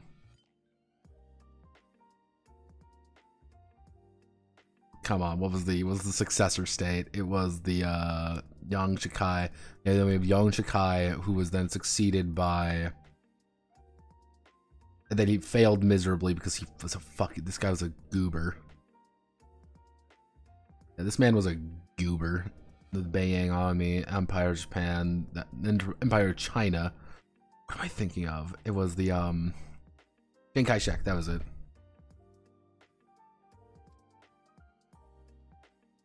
Chiang Kai-shek was head of the New Revolutionary Army, and then he became the national government.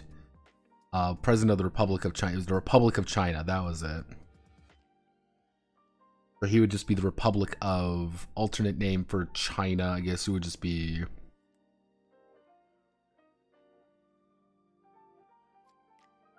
Fuck. What other names do we have for it? Huasha. Nickname. Huasha. Changshe. Is 9 provinces. Pre-modern Chinese. Shenzhou. Fine realm.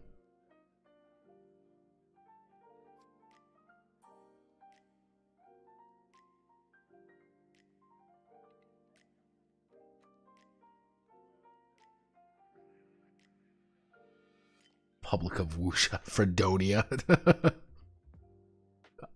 Called China Doxia. So I know what we can call it. It would be... It's going to be kind of a weird mix. So let's see, it's... If Shenzhou, if we do the idea of Shenzhou, Shenzhou is would be divine realm or divine land.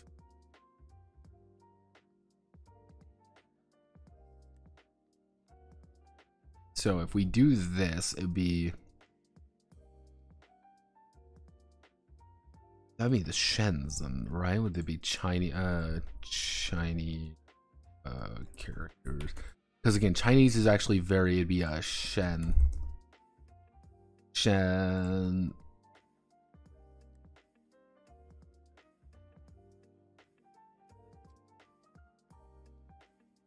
Want to do Shenzhen, it would just be Shen. So if we cut that, it'd just be Shen, divine. Fucking Chinese. Let's just go with Shenzhou. We really want to be, we can do, I know what we can do.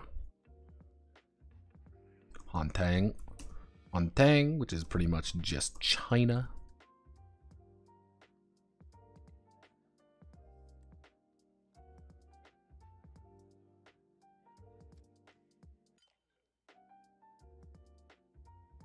The big continent. Wow. People's, yeah. Technically, we have the Republic of China, and then the Qin China, non-Chinese, Qin Chinese, which is Qing in a bastard way. Cathay. See, if fucking Cathay was not already stolen by a certain franchise, that'd be great, but...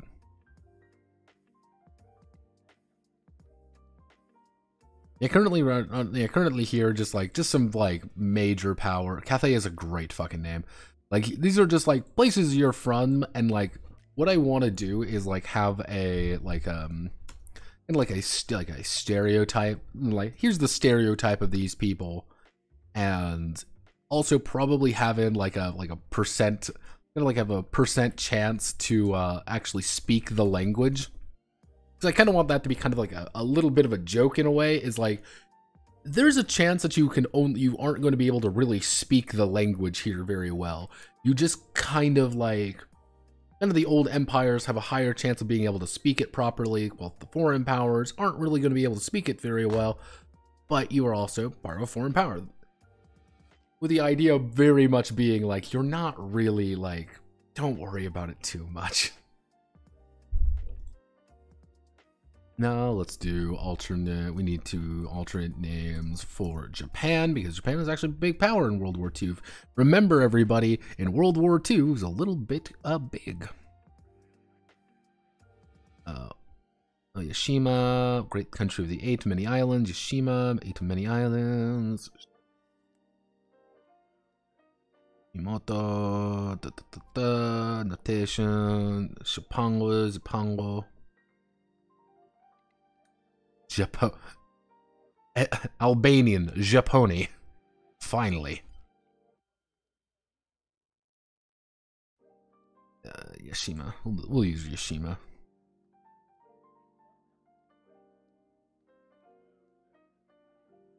Technically, got things like fucking Nihon and shit. We'll use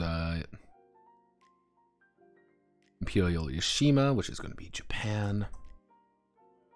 USA. See, we can probably add in what would be another big major foreign power at this point. Kind of, again, it's kind of the idea of like these are people who have kind of all across the world who are kind of coming in here as like, yeah, you're a little bit weird, you're a little bit big. No, I don't really think there would be any more big powers at this point. Unless I put in like Balkanians.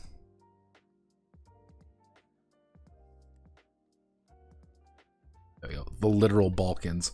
The entirety of the Balkans will be, of course, put into this game because I am me, and always, if I can find a justification to put the Balkans in, I will. Because I find them funny. Yeah, these are, as you can tell, this is a little bit less formalized. So let's do, where are you from? Then we're going to do, why are you here?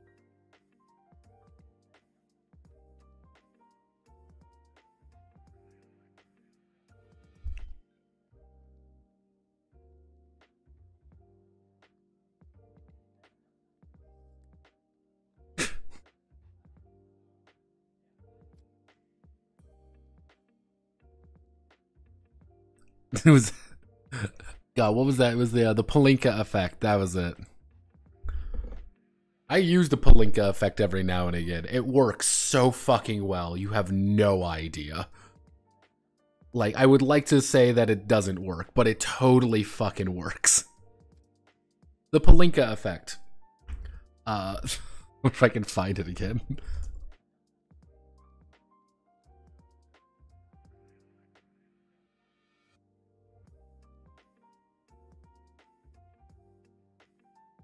Ah, right here.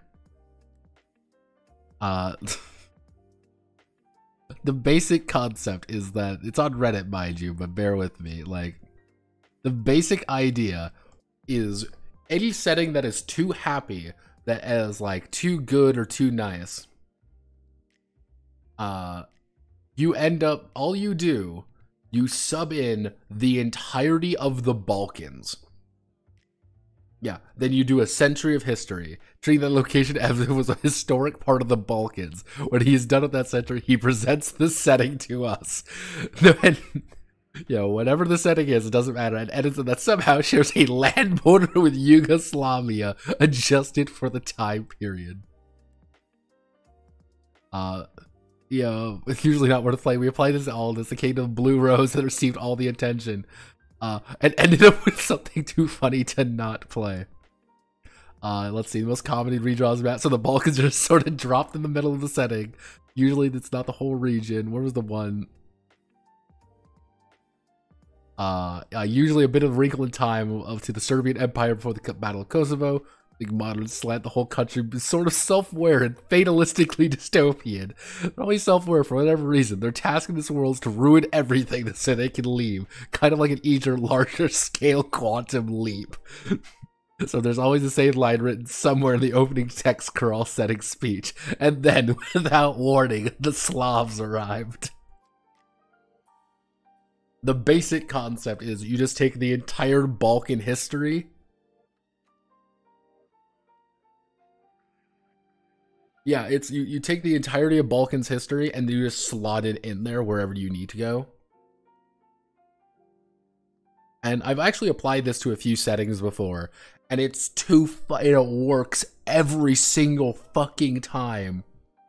I don't know how, but it works. And it's like, oh my god, it's amazing. Hell, that's pretty much how that's pretty much how Mercenary World was born.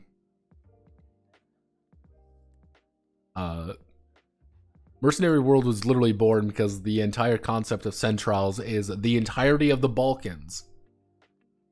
The entirety of the Balkans and the entirety of Germany are in the dead center of the country, and they've declared war on literally everybody, then lost by hyper-nuking themselves. They turned into Belka. You missed me explaining the Palinka effect. Just Google it. It's great. It's the best thing in the world. Let's see. The first question we want to do.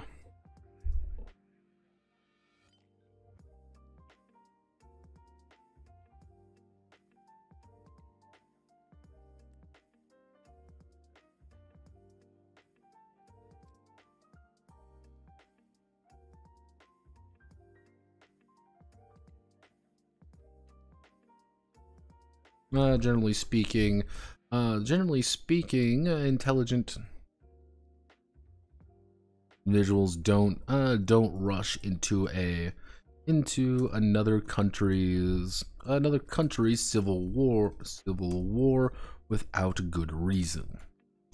Generally speaking, intelligent individuals don't. Actually, we shouldn't even do intelligent individuals. Individuals don't rush into another country's civil war without good reason. While there have been foreign brigades, brigades formed on both sides, not including the Black Eagle Legion.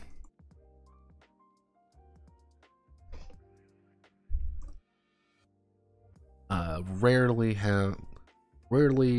the Vagabond, let's see, the Vagabonds are something special, They are something special.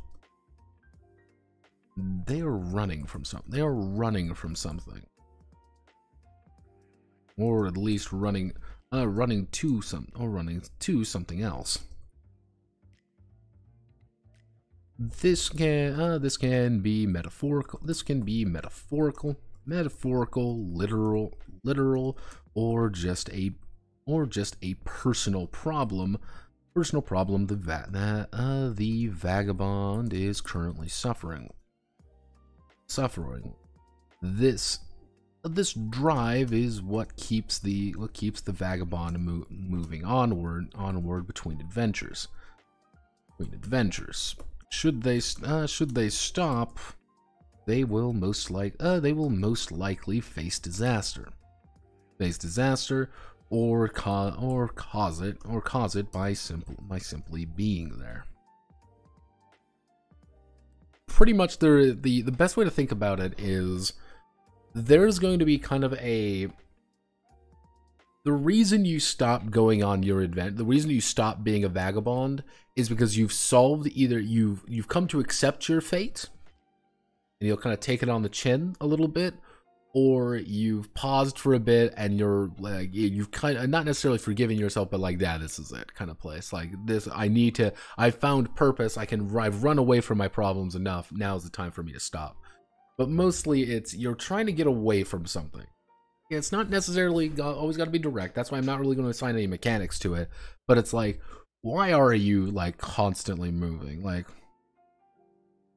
there's got to be a reason for it. Even if it's not a good reason. Should they stop? They most likely will face disaster caused by simply being there.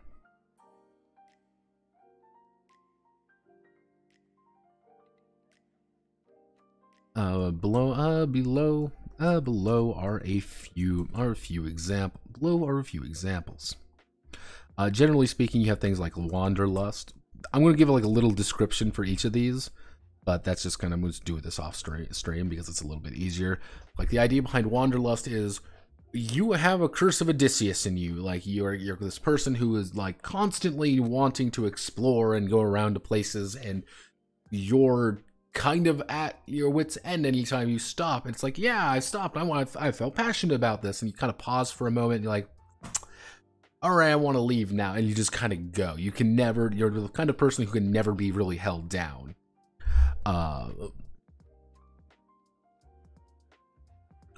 So we can do mercenary. We'll do wanderlust, mercenary, death's door. Wanderlust, mercenary, death's door.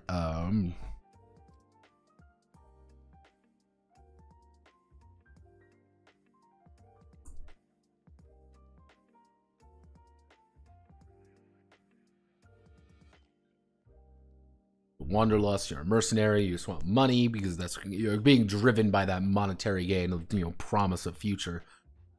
Death's door is like, this is kind of your last ride before you fucking kick the bucket. Sins of the past, like something is obviously hunting you. Hunted is a little bit more direct, like someone is actively after you. Actually I should say hunted, I should say redemption.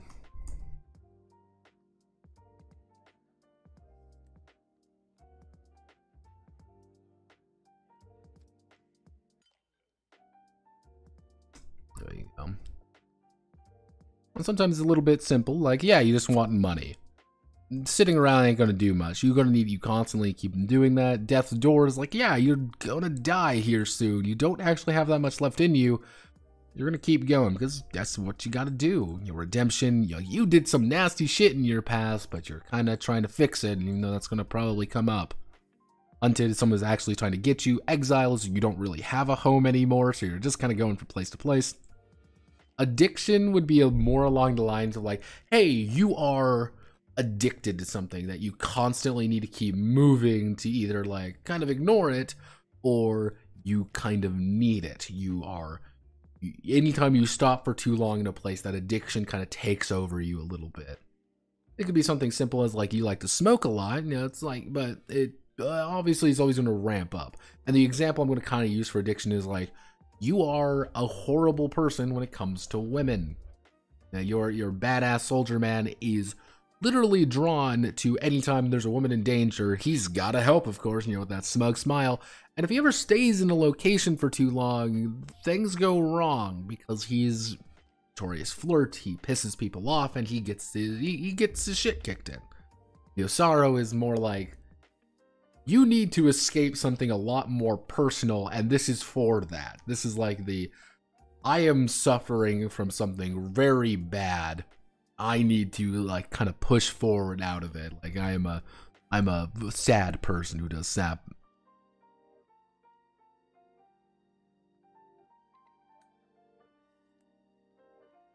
With a riverboat, you can go anywhere, the Vagabond said to himself out loud. You're being chased down by lawyers attempting to get paid child support. Yeah, pretty much. It's like you can do kind of funnier ones like that, being like, yeah, you're being chased down because you didn't pay your taxes, or yeah, I have kids in every port, and they're finally my various mistresses are hunting me down, or hey, I'm a runaway, I'm a runaway princess or some bullshit like that. You know how it goes. Or you can be like, hey, yeah, no, it's like, yeah, like I'm this notorious flirt. Anytime my one goal in life is to bed as many women as possible. And that's coming to bite me in my ass suddenly. There are people who actively want to hunt me down. I have a child, I have a band of kids of, my children in their 20s now trying to kill me because they want me to pay their fucking child support. So I'm running away into a war zone because they found me. It's like, yeah, I am. It's like the reverse of Ineria, where you're a man with a vehicle being chased down by pregnant women. Yeah, or it's like, hey, you are, it's kind of like you're a poet in search of inspiration. Like this is you are hungering for it. You need that inspiration to really tell your story. So, I mean, where else do you go? You're running away from your problems by running directly into a war zone. This horrifying war. And once you go to this war, you'll find purpose. Or die. You'll be consumed by it. Because that's kind of like, I might put in the thing being like, if you want to, like, it's okay to, like, stop in a location, but never for too long. Because the longer you stop, the worse things are going to go.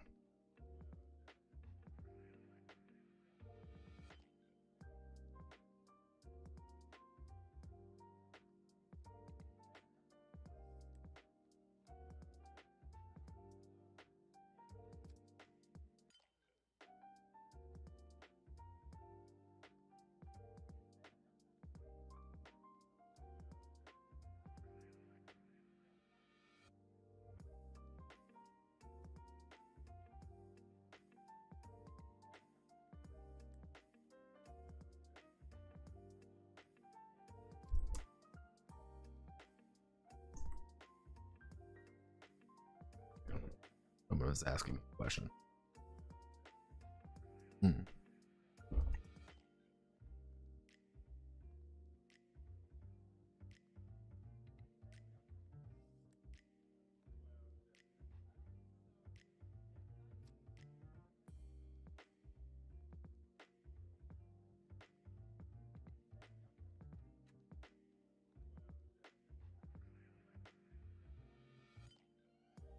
Yeah, so it's like, it's like, please explain to me, like, explain to us why you are here.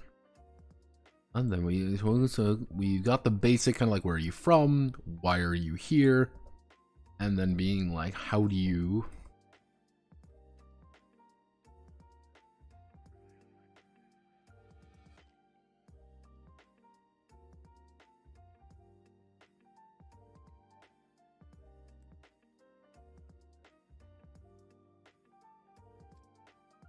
How do you see the world? A song of the White Carnation. Song of the White Carnations has each of the vagabonds broken down into a series of archetypes. Archetypes. These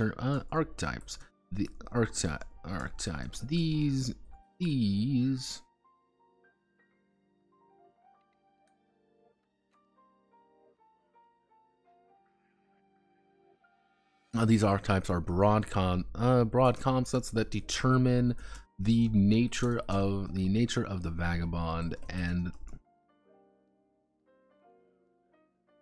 let's see, these archetypes are broad concepts that determine the nature of the vagabond and their approach to the world. But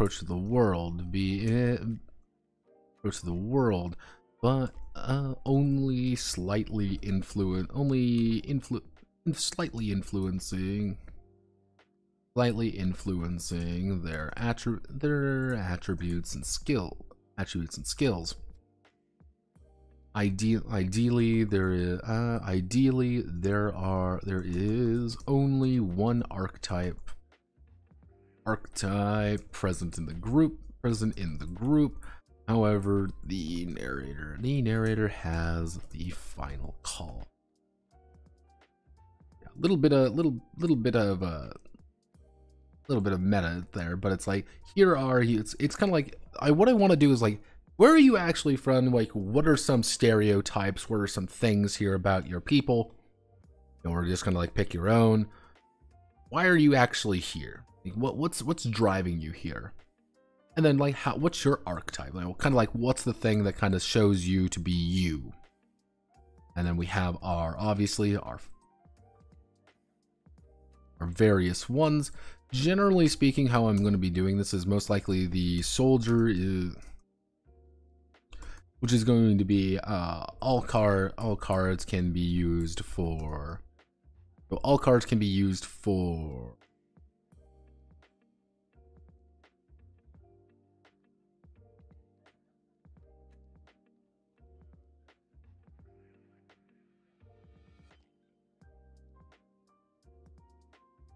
Yeah, so right there. So the soldier's big thing is like, they can burn. They ignore the big thing, which is like, oh well, you can't use this for this reason. No, combat is just like, fuck you. You can use all numbered cards for combat. The problem being is you can use all numbered cards for combat, which means like you are really starting to get tempted to get those big hits in.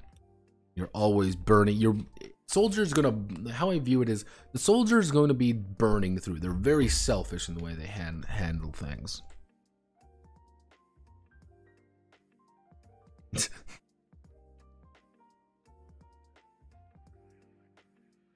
Balkan history be like former taxi driver turned general leads his militia of Serbian Albanians against his opponent, a mayor who leads a militia of Bosnian Croatians.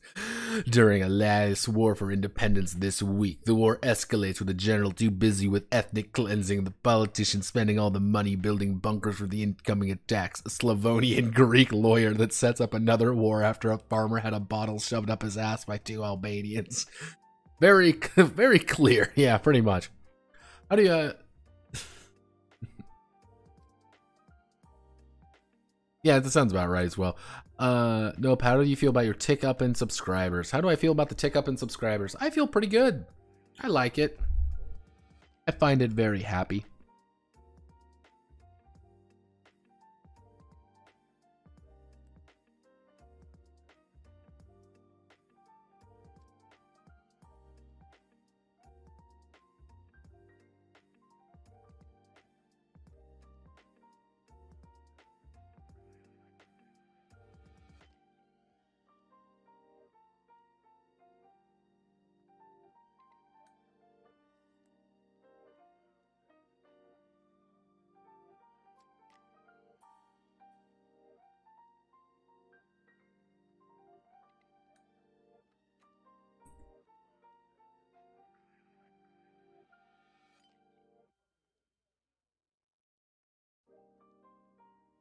Oh, the fucking guy who fucking killed himself in the Hague. But yeah, the tick up on subscribers, I feel pretty good, and it feels nice.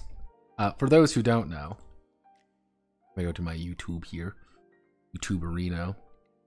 No, didn't mean to click on that, YouTube Studio. Those who don't know, I did have 600 subscribers. Someone unsubscribed actually today. I ticked up in subscribers quite a bit. 125 plus 125 in the last 28 days. Officially, the Cyberpunk video hit the 2K mark. That was impressive for me. I was like, cool, it's the 2K mark. And, you know, people were, it's like, okay, that's kind of cool. People were obviously, seemed to like it. And generally speaking, like, over the past few days, like, my last few videos have been doing pretty solid, all things considering. Yeah, the Dungeons the Dragoning is at 2,000. The Finding Real Cyberpunk is 133 likes, 2,000 plus. Like it got skyrocketed. Like I know why, because it just appealed to the SEO. That's really what it boils down to sometimes. Just you got to appeal to the SEO, and like these two have like done like phenomenally well. Let's see, we got SCP Little Opinion did pretty well. Like the SCP Opinion is still up there. This is the second most viewed video, 2,800 views. Yeah, most everything, like it takes some time, but like some videos just end up kind of getting up higher and higher. There's some people who don't like them, some people who do. Like the Morkborg one, it's at 84. Morkborg one used to be up there pretty high, but now it's kind of fallen over time. Like, generally speaking, if it takes a while, but like the numbers do tick up, I think it's kind of cool. That's all I can really say to it. I think it's kind of cool. I was happy to hit 500, but now I'm at like 600, so it's like, ooh, go me. That's all I can really say. It's like, go me. I did it, everybody. I really am a real human being, and I like it. I think it's fun.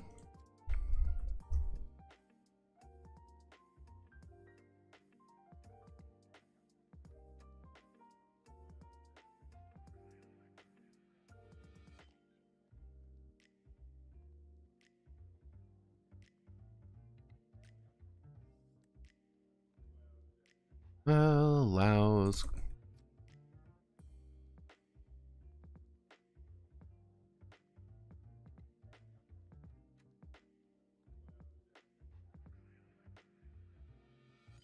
Actually, I should change the Vagabond to something else though.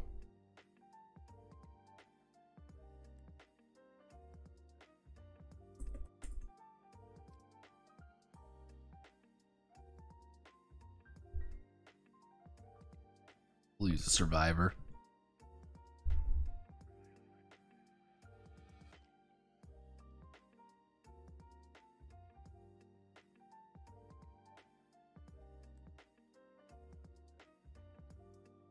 Let's see. We want to do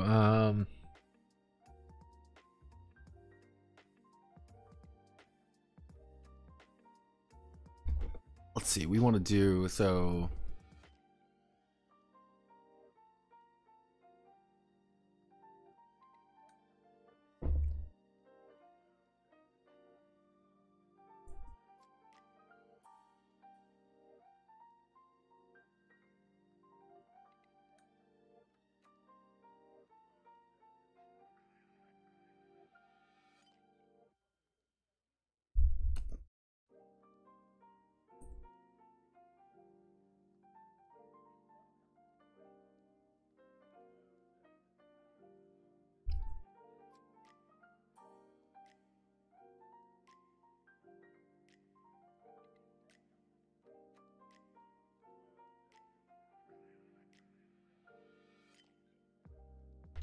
And the jester is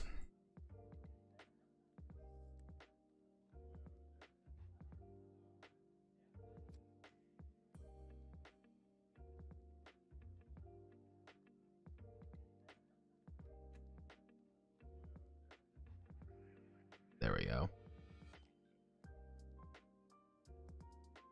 So the idea is that the soldier is always going to be burning their, like the soldier is going to be burning their cards to do stuff. Like they're just going to be like, we want to keep putting out cards to deal as much damage as possible, because that's just who we are. We're soldier. That's how we operate. Actually, no.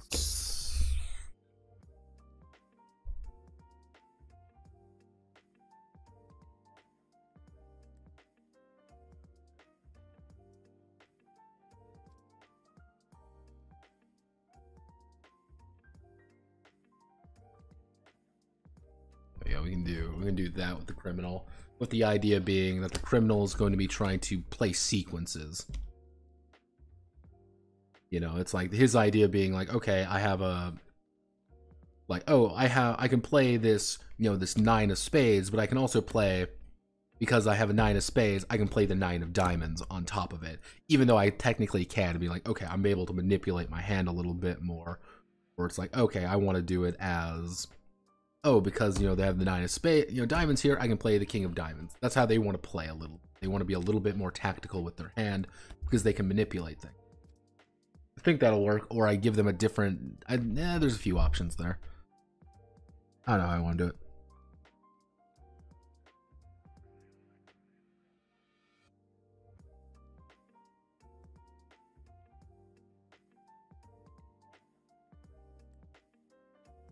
Yeah, how I'm viewing the Seeker is more along the ideas like once an episode kind of thing, not like all the time, but it's like, okay, somebody has, you know, played a 5, you know, we've got a 9 in the discard, we've got a Joker, we got a King. The Seeker can be like, okay, I want that 9 of diamonds. Give me that fucking 9 right now. And they're like, cool, this is mine now. Because the Seeker is paranoid. That's kind of the idea. They're your detective type. That's the idea behind them. They're looking for something or trying to avoid something. So it's like, oh, okay, somebody else has burnt something. So it's like, do I use it to get her up a king of diamonds now, or do I want to do it later? While the poet's entire gimmick is that they want to make sure that they get the best story possible. So their hands, they can be like, okay, I have a jack, a 7 of hearts, you know, 4 of diamonds. Be like, okay, hero, you just burnt your, you need this, right? Cool. Here, take my 4 of diamonds. You can use the 4 of diamonds. He's like, yeah, okay, I'm gonna take the 4 of diamonds. Pretty much the poet's big thing is that he's going to be passing out his own cards, and that's what he wants to do really badly. He wants to pass out his cards, but not actually, you know, feed it, you know, not actually kind of feeding his, you know, I feel like king archetype would be, that's kind of what the captain's all about. You know, the idea of the captain is there to rally call people. It's just like, get your shit together. And if you want to play a character kind of like that, you know, kind of more royal, a little bit more, this is someone you listen to because, you know, he has a voice of authority and like, yeah, we could do it together. I don't really want to be like, these are classes. I'm like, this is just who you are. The Seeker can be a lot of things. That's the idea. The Seeker can be a lot of different kinds of characters. The Jester can be a lot of different kinds of characters in various different situations. That's why I'm like, yeah, Captain I think works. Seeker works. Survivor should work. With the idea behind Survivor being that, like, they're trying to burn cards to survive. Like, they can just burn. They're going to be able to burn their hand to kind of stop themselves from dying. They don't want, they're going to do everything in their power to survive. And like, yeah, he like, here's, I'm going to burn, you know, a king to, you know, make sure a wound doesn't affect me. We're like, oh no, I've taken a mortal wound. I burn a Joker. You know, I burn my jack and I don't have to worry about it.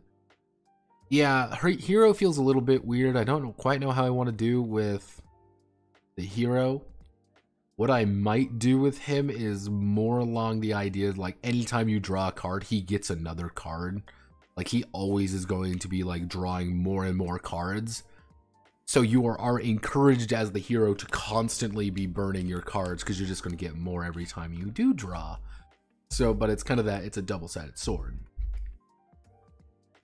Criminal is going to be weird, and it's going to be entirely dependent on his hand, on whether or not he has fun. So that might change a little bit. Just kind of like the idea of like, okay, you know, I've drawn, you know, let's 1, 2, God. Ugh, God, cards are so bad. I've got my 5 cards, and it's like, all right, I've got a fuck all is what I got. Like I got a bunch of got a queen, a jack, ace, a 3 of diamonds, and a 9 of hearts. Jesus, a criminal might need something. Yeah, I won't think about that.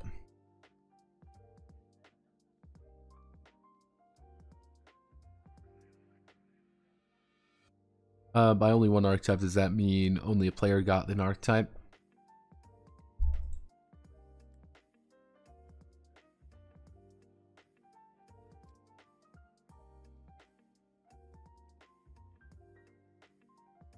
Actually, so let's actually now I can rewrite that a little bit, make it a little.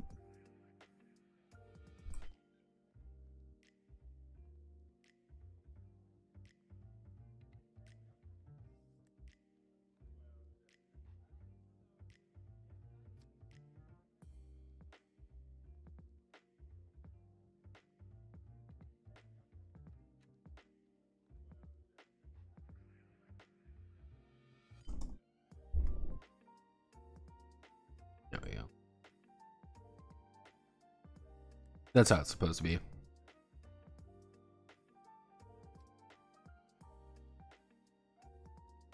So again, it's one of those things like I don't quite know how I want to do that. I'll think on it a little bit. I would say again, the soldier works pretty well with the idea just being like he's one of the selfish classes. So like, if I'm kind of breaking it down between, I would say there are 2 varieties of the archetypes. Like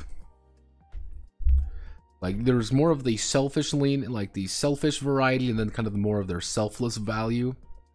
Like selfishly speaking, the idea of that the soldier is, he doesn't support his allies at all. That's not the point. He's not really being able to like help his team out with anything. He is, however, this is the thing. He is, however, going to be protecting them. He is being selfish to be selfless. A soldier is going to be able to kick down the door and fuck anybody else up. That's his problem. That's his big thing. The Seeker, on the other hand, he's selfish in the idea that he can more freely able to take other people's cards who have already used them, being like, okay, no, I want this ace, so the ace is mine. While it's like he, selflessly, he's probably the best investigator. He has the most options always in his hand. And even, kind of that late game, the Seeker is going to, kind of late in the episode, the Seeker is going to be the one to be able to pull something out of his ass. Because, like, after everyone's burned, it's like, okay, I'm going to draw that 10 of hearts that's been in there the entire game, or draw that 10 of hearts, and I'm going to use it and pull off this stupid shot or something. That's the end of the idea. The captain is almost entirely selfless, with the idea being that he just allows people to draw a bunch of cards at the whenever, being like, okay, rally call, everybody gets a new fucking card, which benefits everybody. The problem being is he doesn't get any. So it's like, I'm being really selfless by using this, and it's like, but if he's kind of in dire straits, everybody else kind of has to rush to his aid. Survivor is purely selfish because he just doesn't want to die, so he might need some changes. The Poet's entirely selfless because he can swap. I should say swap. So he's like, I'll give you a 10 of spades if you give me some heart cards. So he'd probably be, my only fear with the Poet currently is what'll happen is he's got his hand and he's like, okay, so let's say I have 1, 2, 3, 4, 5, and then another player has 1, 2, 3, 4, 5, and then we have the final character. What's going to happen, what I'm thinking is going to happen with this, unfortunately, is, let's say there's a, okay, so I need to get this ace of spades over to the other player. What's going to happen is like, oh, okay, ace of clubs, I mean, like, here, take my jack of hearts for the ace of spades, and then the ace of spades I'll trade for your eight of hearts. So it's just, you can just swap between players using him as the intermediary. That's one thing I'm a little bit worried about. I might have to do like once per session, or like during downtime, you have to do this.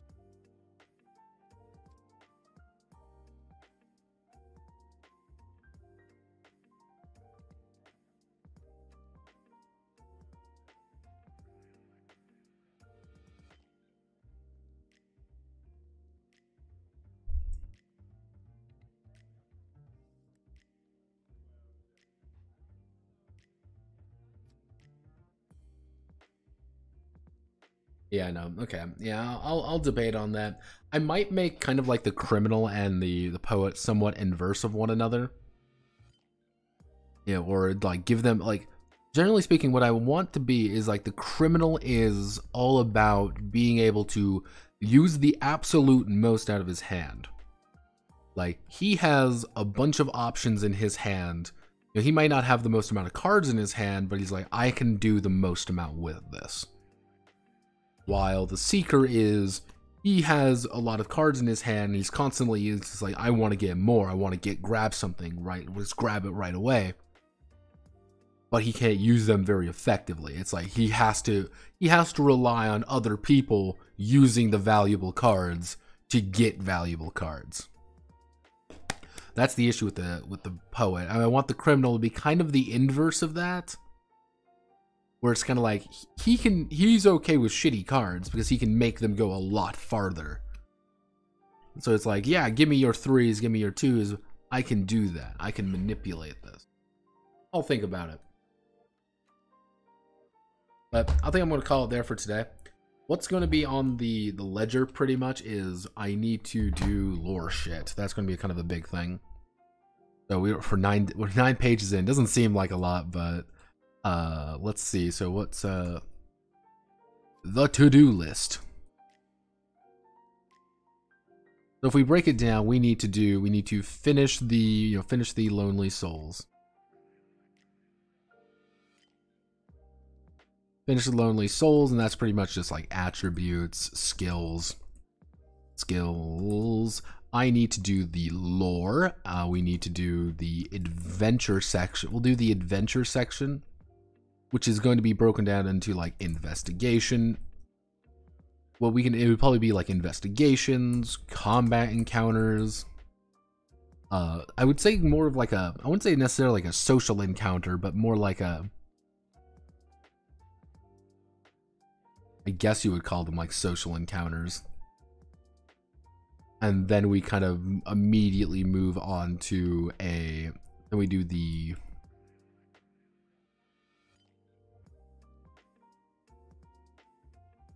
yeah, there we go. We do something like that. Yeah, this isn't actually no what we need to do. We need to do not riverboat adventures, then we move on to advancements, which is going to be entirely based on the concept of talents and yeah, talents mostly. His talents are all about card manipulation, they're about dice manipulation, they're about the little raw bonuses, little penalties. And how I kind of feel like an advancement's going to be is probably going to be like a pick 2 kind of thing, like pick 2, like +1 to an attribute. Plus, gain a skill, gain a talent, or like gain XD, XDX or something, like gain something else. Kind of like you're improving yourself, but you can kind of move to how you want to improve. I might even put in like, here's some archetype specific advances. Like if you are the seeker, you can increase your hand size by 1. You draw up 6 cards when you first begin. If you are the criminal, like you get a free skill, you get a skill here, here, and here, and like something like that. I have a few ideas, but yeah, I'm gonna call it there for today. Thank you all for watching. My name is Notepad Anon. I will catch you all on. It'll be Wednesday. We're gonna do Wednesday. Will be the 2nd episode of this, which we will continue on. Hopefully by then I have some of the lore bits done, or at least some bits. That tomorrow I am going to be working on the.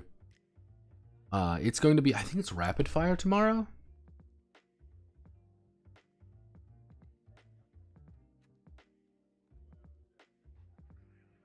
Is it rapid fire tomorrow? I forgot my own schedule. This is why I put a schedule up, just for me. Yes, Tuesday we're going to be doing rapid fire number 7. Rapid Fire is going to be a little bit weird because it's 3 weird games. We have Kuro, which is kind of like a cyberpunk game, but not. So hopefully we get some SEO there. High School Harem Comedy is just going to be stupid, by the way. That's a stupid one. I already got kind of how that's going to look.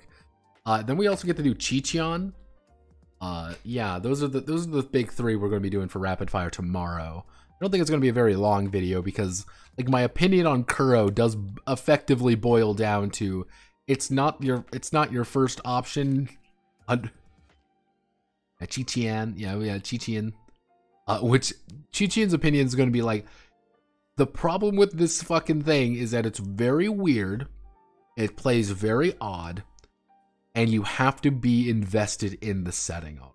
If you aren't really invested in this particular world, it ain't gonna work for you at all. You are not going to like it because it's weird and it kind of makes some weird assumptions, and it's a funky experience. Thursday we're actually gonna be doing the Re-Monstered Edition detox. Hopefully that goes well. Saturday will most likely be a maintenance stream. I'm getting a phone call again. I'm gonna call it there, everyone. Godspeed, good luck. I'll see you all on Wednesday.